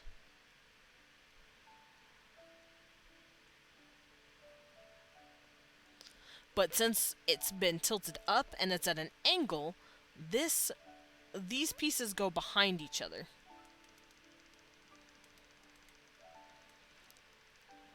I don't know if that helps in any way. Curly, wavy floof. Yeah, there are pieces of hair that will curl and be poofy. But for now, we're just working with standard ass, straight ass, boring ass hair. Not to say straight hair is boring, but I have straight hair and I think it's boring, so... As you can see, I cut it to look more interesting. It's now a little wolf cut. And it's kind of bouncy. But now that I have my hair in these different pieces, it's a lot easier to figure out its shape. So let's circle this real quick.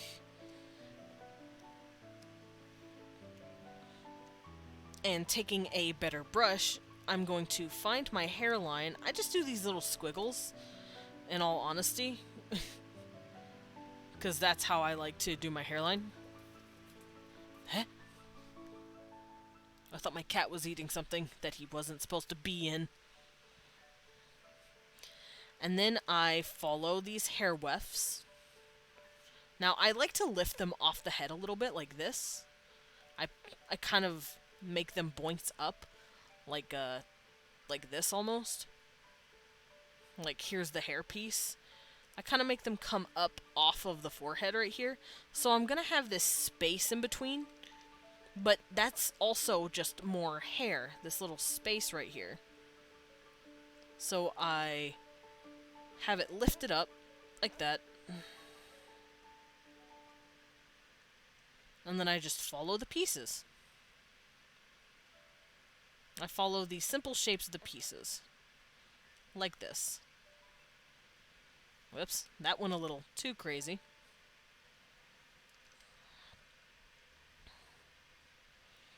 And then I follow this shape. And then I follow these shapes. And I have the hair kind of lay on itself like this, just to make it look a little nicer. There we go. Oh. I think I see a Leon.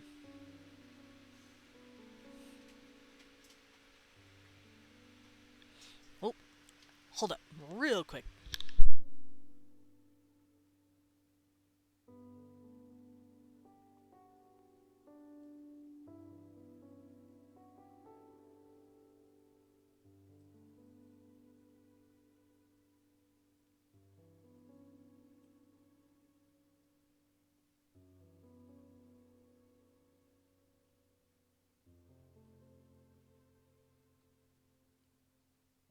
Alright, I am back. Sorry about that.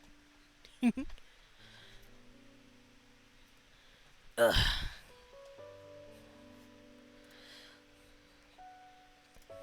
Let's zoom into this piece. Oh, thank you, Mebek. Also, I just realized I probably should have been doing this in black. So let's Let's change that real quick.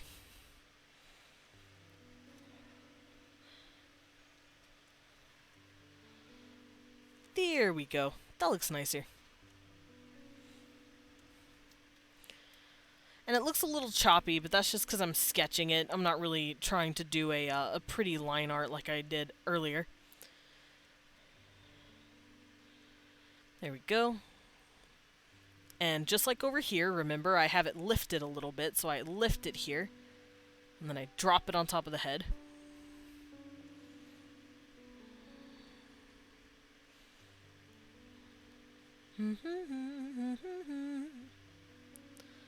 And then we see the little curves of these here.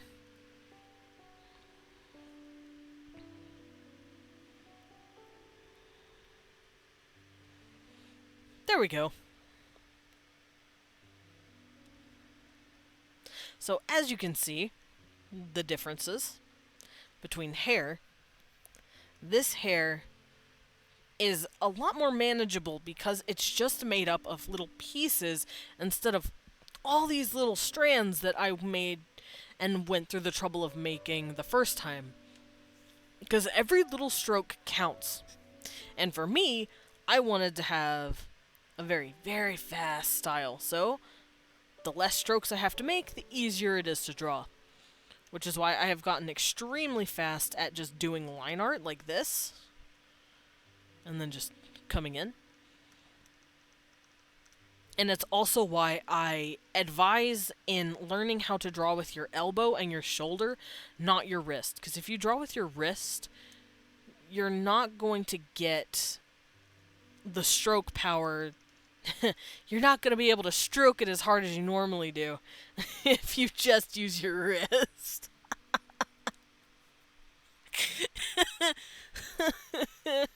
you got, I hate myself.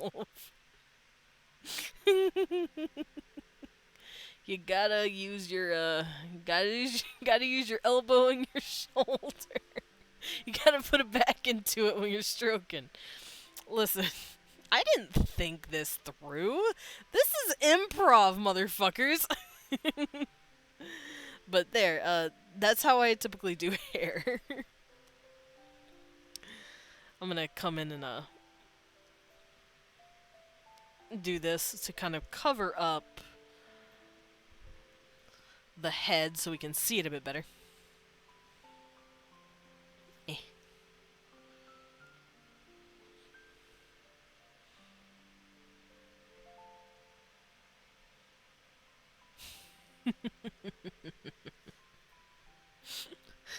Play with my hair while you stroke it.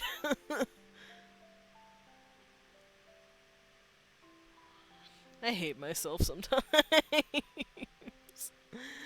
But yeah, there you go.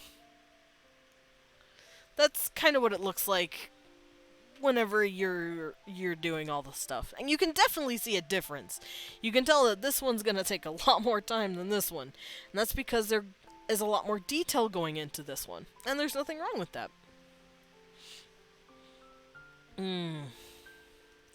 As for the body, we will be covering the body in full detail. It feels nice, okay? I like my hair getting pet. There's nothing wrong with getting a little head pet. A little hair stroke. I almost said I stroke Leon on a daily basis, but I realized that would have sounded awful. I pet Leon on a daily basis. I pet Leon's head. No! Fuck! No matter how I say it. No matter how I say it, it just comes out stupid. But all of it. Exactly. Exactly. I do this. I do that. I see Leon and I do this. Pet, pet, pet. Yeah, that. That's the what I do. I give the head pat. I'm so glad my head pat emote is in. I wish they'd give me the rest of my fucking emotes, man. Please, I promise. They're not bad. They're not bad. Please. Twitch, have mercy. Yeah, I'm yawning. That's me yawning. Like that. I'm yawning.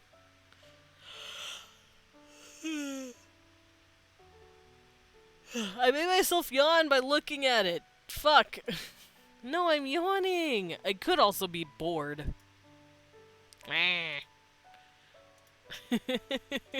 It could just, like I said, could also just be me being bored. Ugh. But it was meant to be a yawn. If y'all want to misconstrue that, that's your prerogative. Just saying.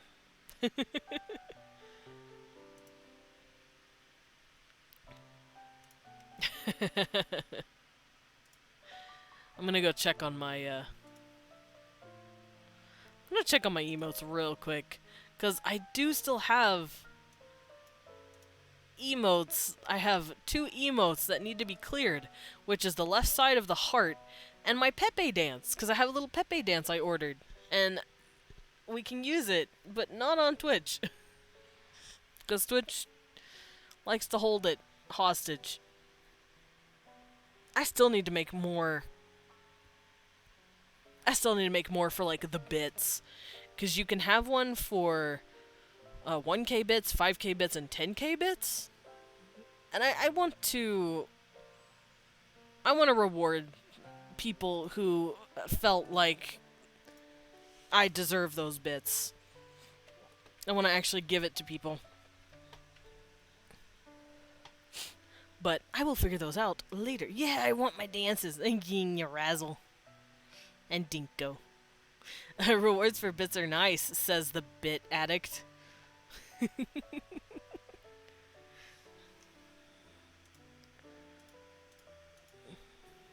Me looks at medic.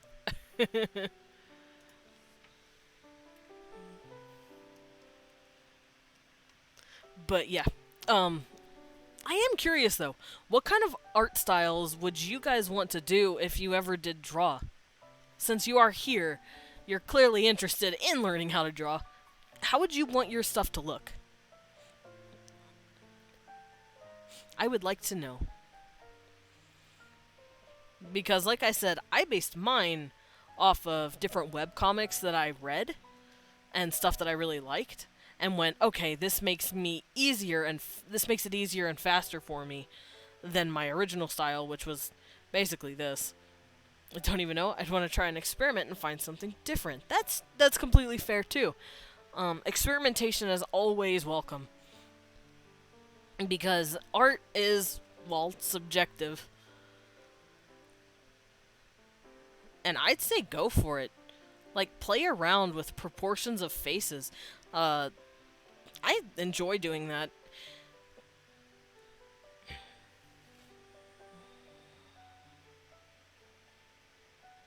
There it is. I'm a wee bit heart, so I'd probably go with something like that, but a hybrid of it. Oh, like this? Yeah, that's kind of what I did. I kind of went weeby with it. I made somewhat kind of realistic proportions plus. I kind of based mine, now that I'm looking at it, it reminds me of the Castlevania anime. It's not as detailed, of course, but it's certainly a good reference point for my art style. Because I just love the Castlevania series. The eyes, I'm not exactly sure where I got those.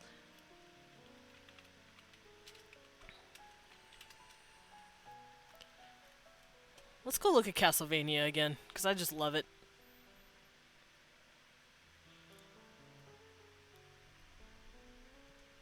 I'm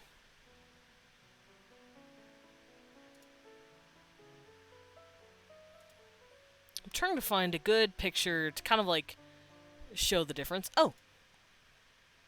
That's really pretty. Something like this.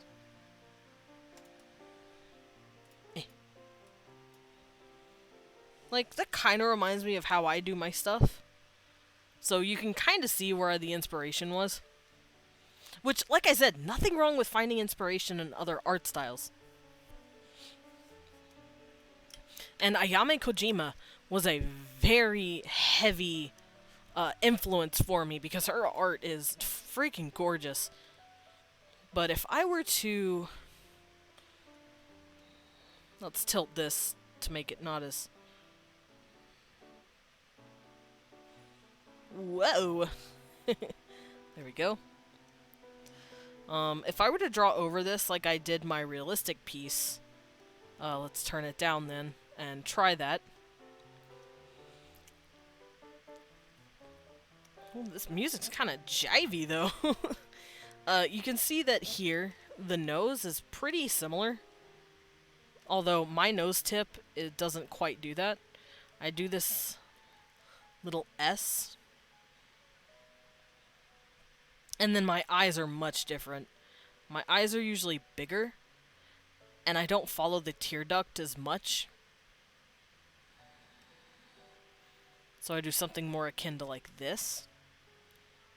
And of course I don't follow this, and I don't show off like the inner side of the lid right here. And I don't add as many eyelashes. I only add as many as I think are needed. But Lisa here seems to have a lot more eyelashes.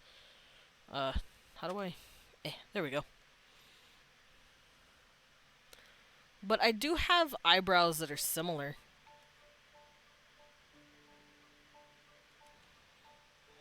As you can see.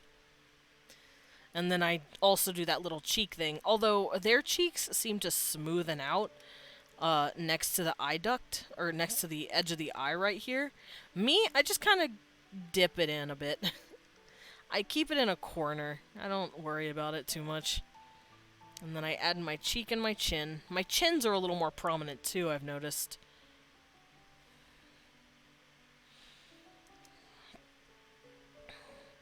And then my lips. I do their lips, I think I got from them for the most part. Because I do this underline and this overline on top like that. And then I'll draw the other eye.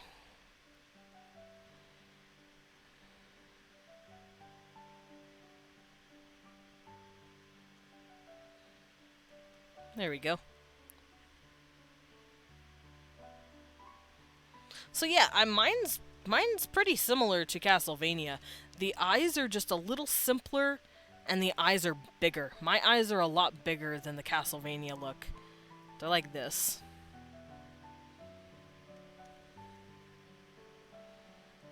I just like Castlevania. There we go. Yeah, my eyes do something like that. So let me scoot it out the way, and we can see Lisa here in full form.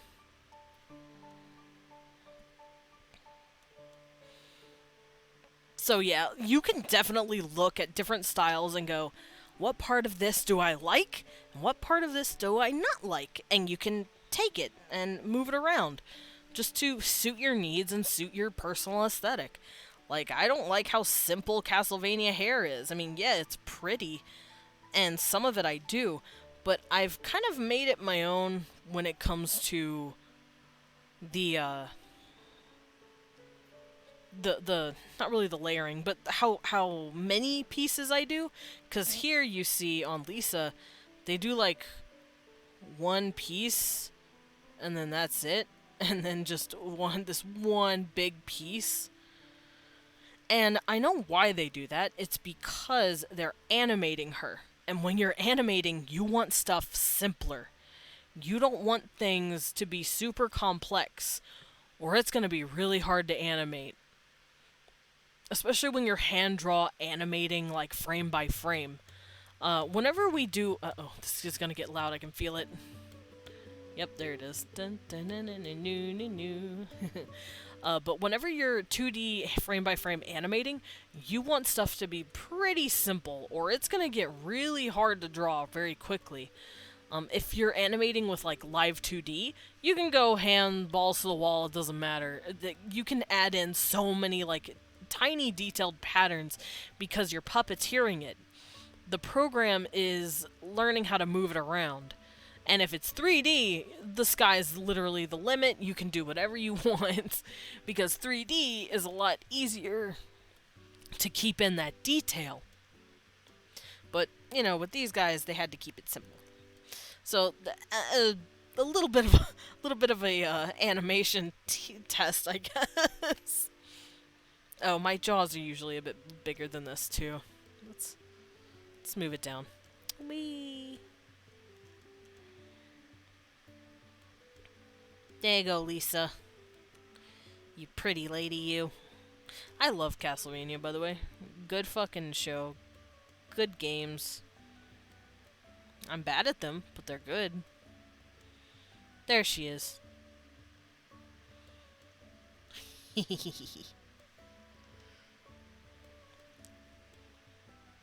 But yeah, nothing wrong with looking at a style or two or three and kind of meshing them together, see how they jive based on how you want to draw and how you want it to look.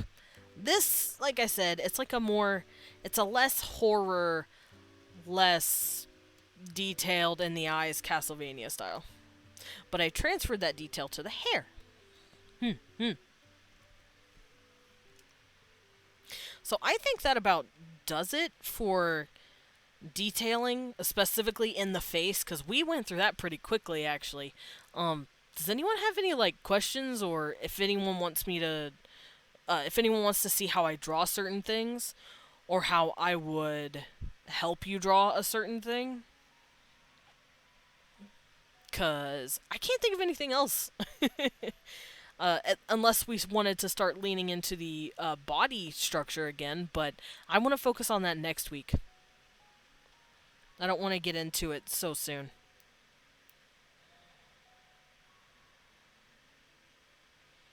I am very proud of this, though. This looks very nice. Start moving into the body the next time. Yeah. We've touched on the face. Now we're going to touch the body.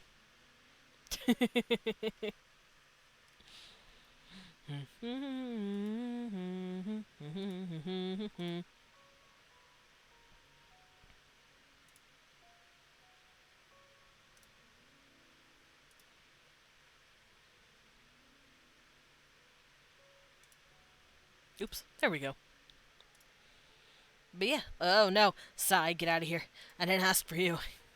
Oh, also, I found my plan, the little art plan that I made to teach you guys, like, if I can find it, here we go. I found it after I concluded stream last time. And see, there's the little head and the paper getting cut. And I drew this months in advance because I was like, yeah, I want to do that one day. Because I was originally going to just be an art tutorial streamer, but then I went, but I want to play games too. And also I want a VTuber model. So here I am. But, yeah, I have all these little notes that I took that I'm going to be using during later stages. But for right now, we're just focusing on shapes, which is right here, shape. We're working on shape. Different shapes that come together to make objects and forms.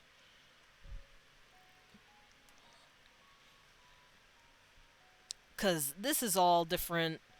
This is how I broke down how I think art should be broken down, at least for my brain, to process it correctly. And I guess since we're here, and I do have a few minutes left, I can go over what all of this means. This little diagram I made a few months ago. Let me get a water real quick. I need a sippy.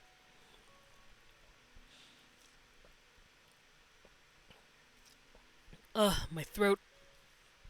There we go. Much better. Now I can talk. Let me make sure that's actually redeemable. Because I see people redeem the snack in the water, but I'm not sure if it's continuously redeemable. Because apparently it was changed at some point.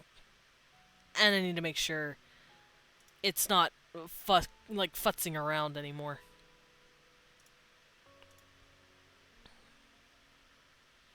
Oh no, it's fine. It's just got a cooldown.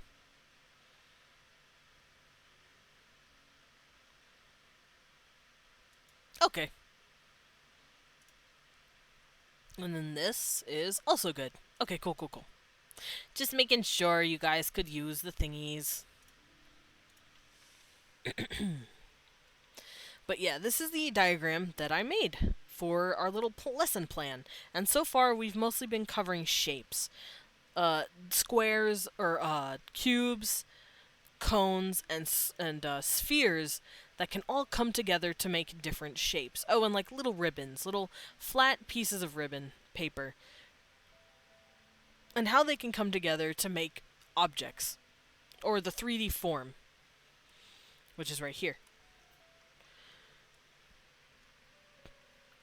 Now, how do we completely put in the 3D form? You have to look at both shape and weight. Which, for the hair, an example, we have to consider how the hair falls over the head's shape. And that has to do with the hair's weight. Hair, by its own definition, is not that heavy. It's pretty light on the head. So when it falls, it will fall gently. It will fall in this very soft drop. Unless it's wet or it's really heavy. Like, say it's really, really long. In that case, the hair will actually tug and fall a lot, like, harder. Like, let's say this person's hair got wet. The hair will actually pull a bit more on the head, and it will hang harder, like this. It will be straighter, it will be more, it won't be as soft looking. It'll be just this really jagged looking thing, like this.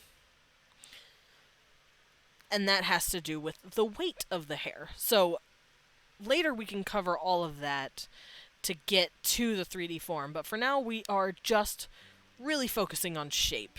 And then we can lean into weight, because weight not only has to do with hair, but it has to do with clothes. It has to do with beads and rocks and jewelry that tugs and pulls and pinches at fabric and our skin and our hair.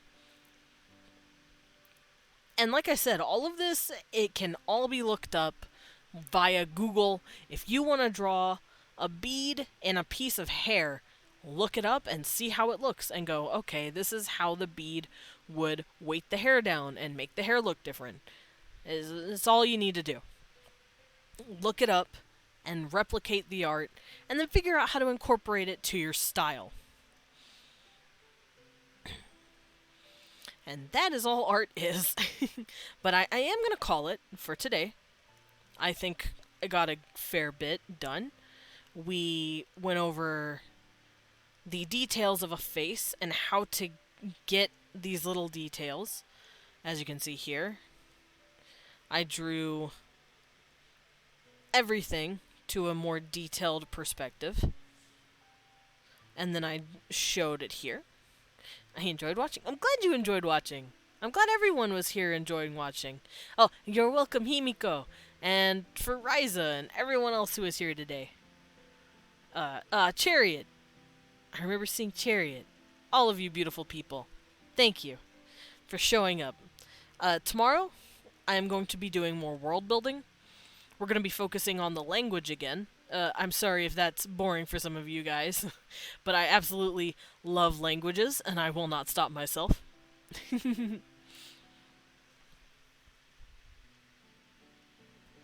Hearts to everybody. So I'm going to close this out for now. And we're going to go find someone to drop in on. Now, who do we want to plop on? Who are we falling on today? Let's see. Who's live? Let me move this necklace real quick. I have a this pretty necklace thing on my desk that was resting on my chocolate-covered raisins, but my cat kept trying to pap it off of the jar. So I had to fight him.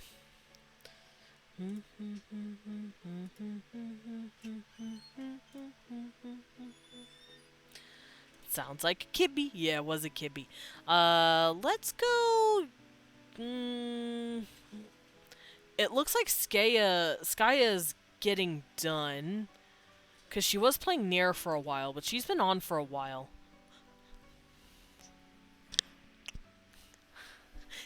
I got a kiss from Liam.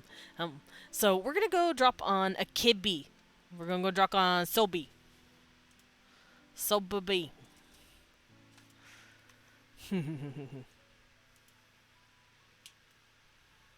Butler mode? What?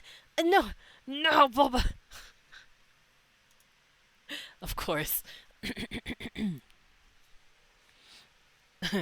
Good afternoon, Maestro Bulba. How are you today?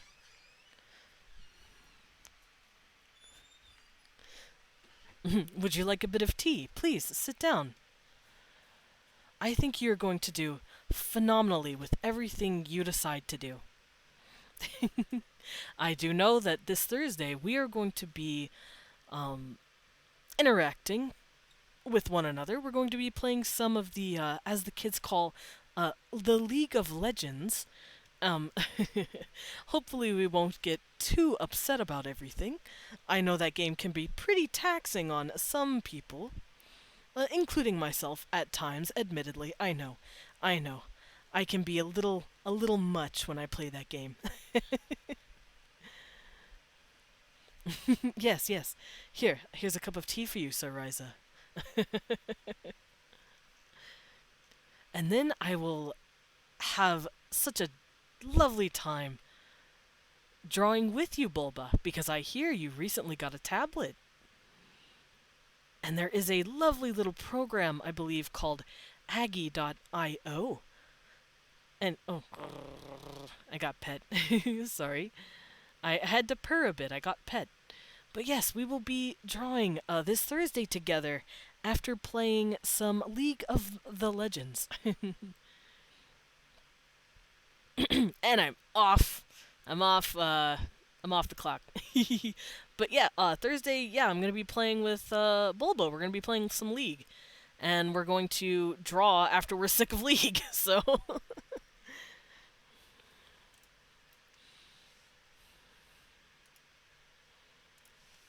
My music stopped. I just realized it's quiet. But that's okay. We're about to hop out anyway. So let us boot back up my beautiful Endwalker music to get on out of here. There's Nintendo music too I could listen to. Interesting.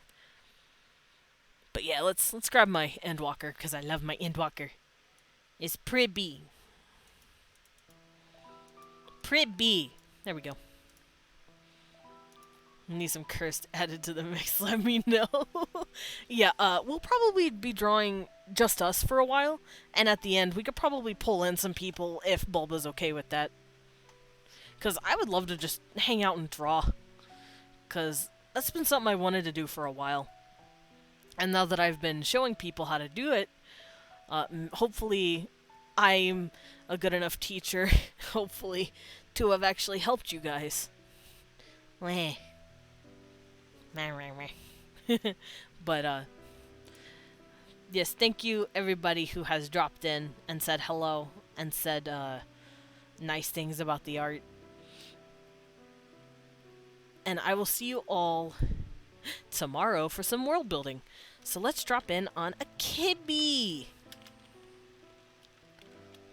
If you are following me, but you don't have sub, you can use this little thingy. And if you are following me, and you have, or you're subbing to me, and you have my emotes, then you can use this. It should look like that. There we go. But yeah, thank you so much for showing up. Ah, Bulba. I'm sorry you had to come at the back end of my stream, Bulba. Unless you were lurking, and you just now said something, in which case I'm gonna strangle you. Because you didn't say hi to me sooner. But, I've been lurking. Time to strangle you. So let's hop over here. Whee! But yeah, I will see you all tomorrow. Dealing with personal things. That's fair. Personal stuff comes before, you know, comes before my conveniences. Like your right to health is better. I'm just picking on you mostly. Yeah, let's go drop on a kibby, and I will see you all tomorrow. Have a good afternoon, everybody. Bye.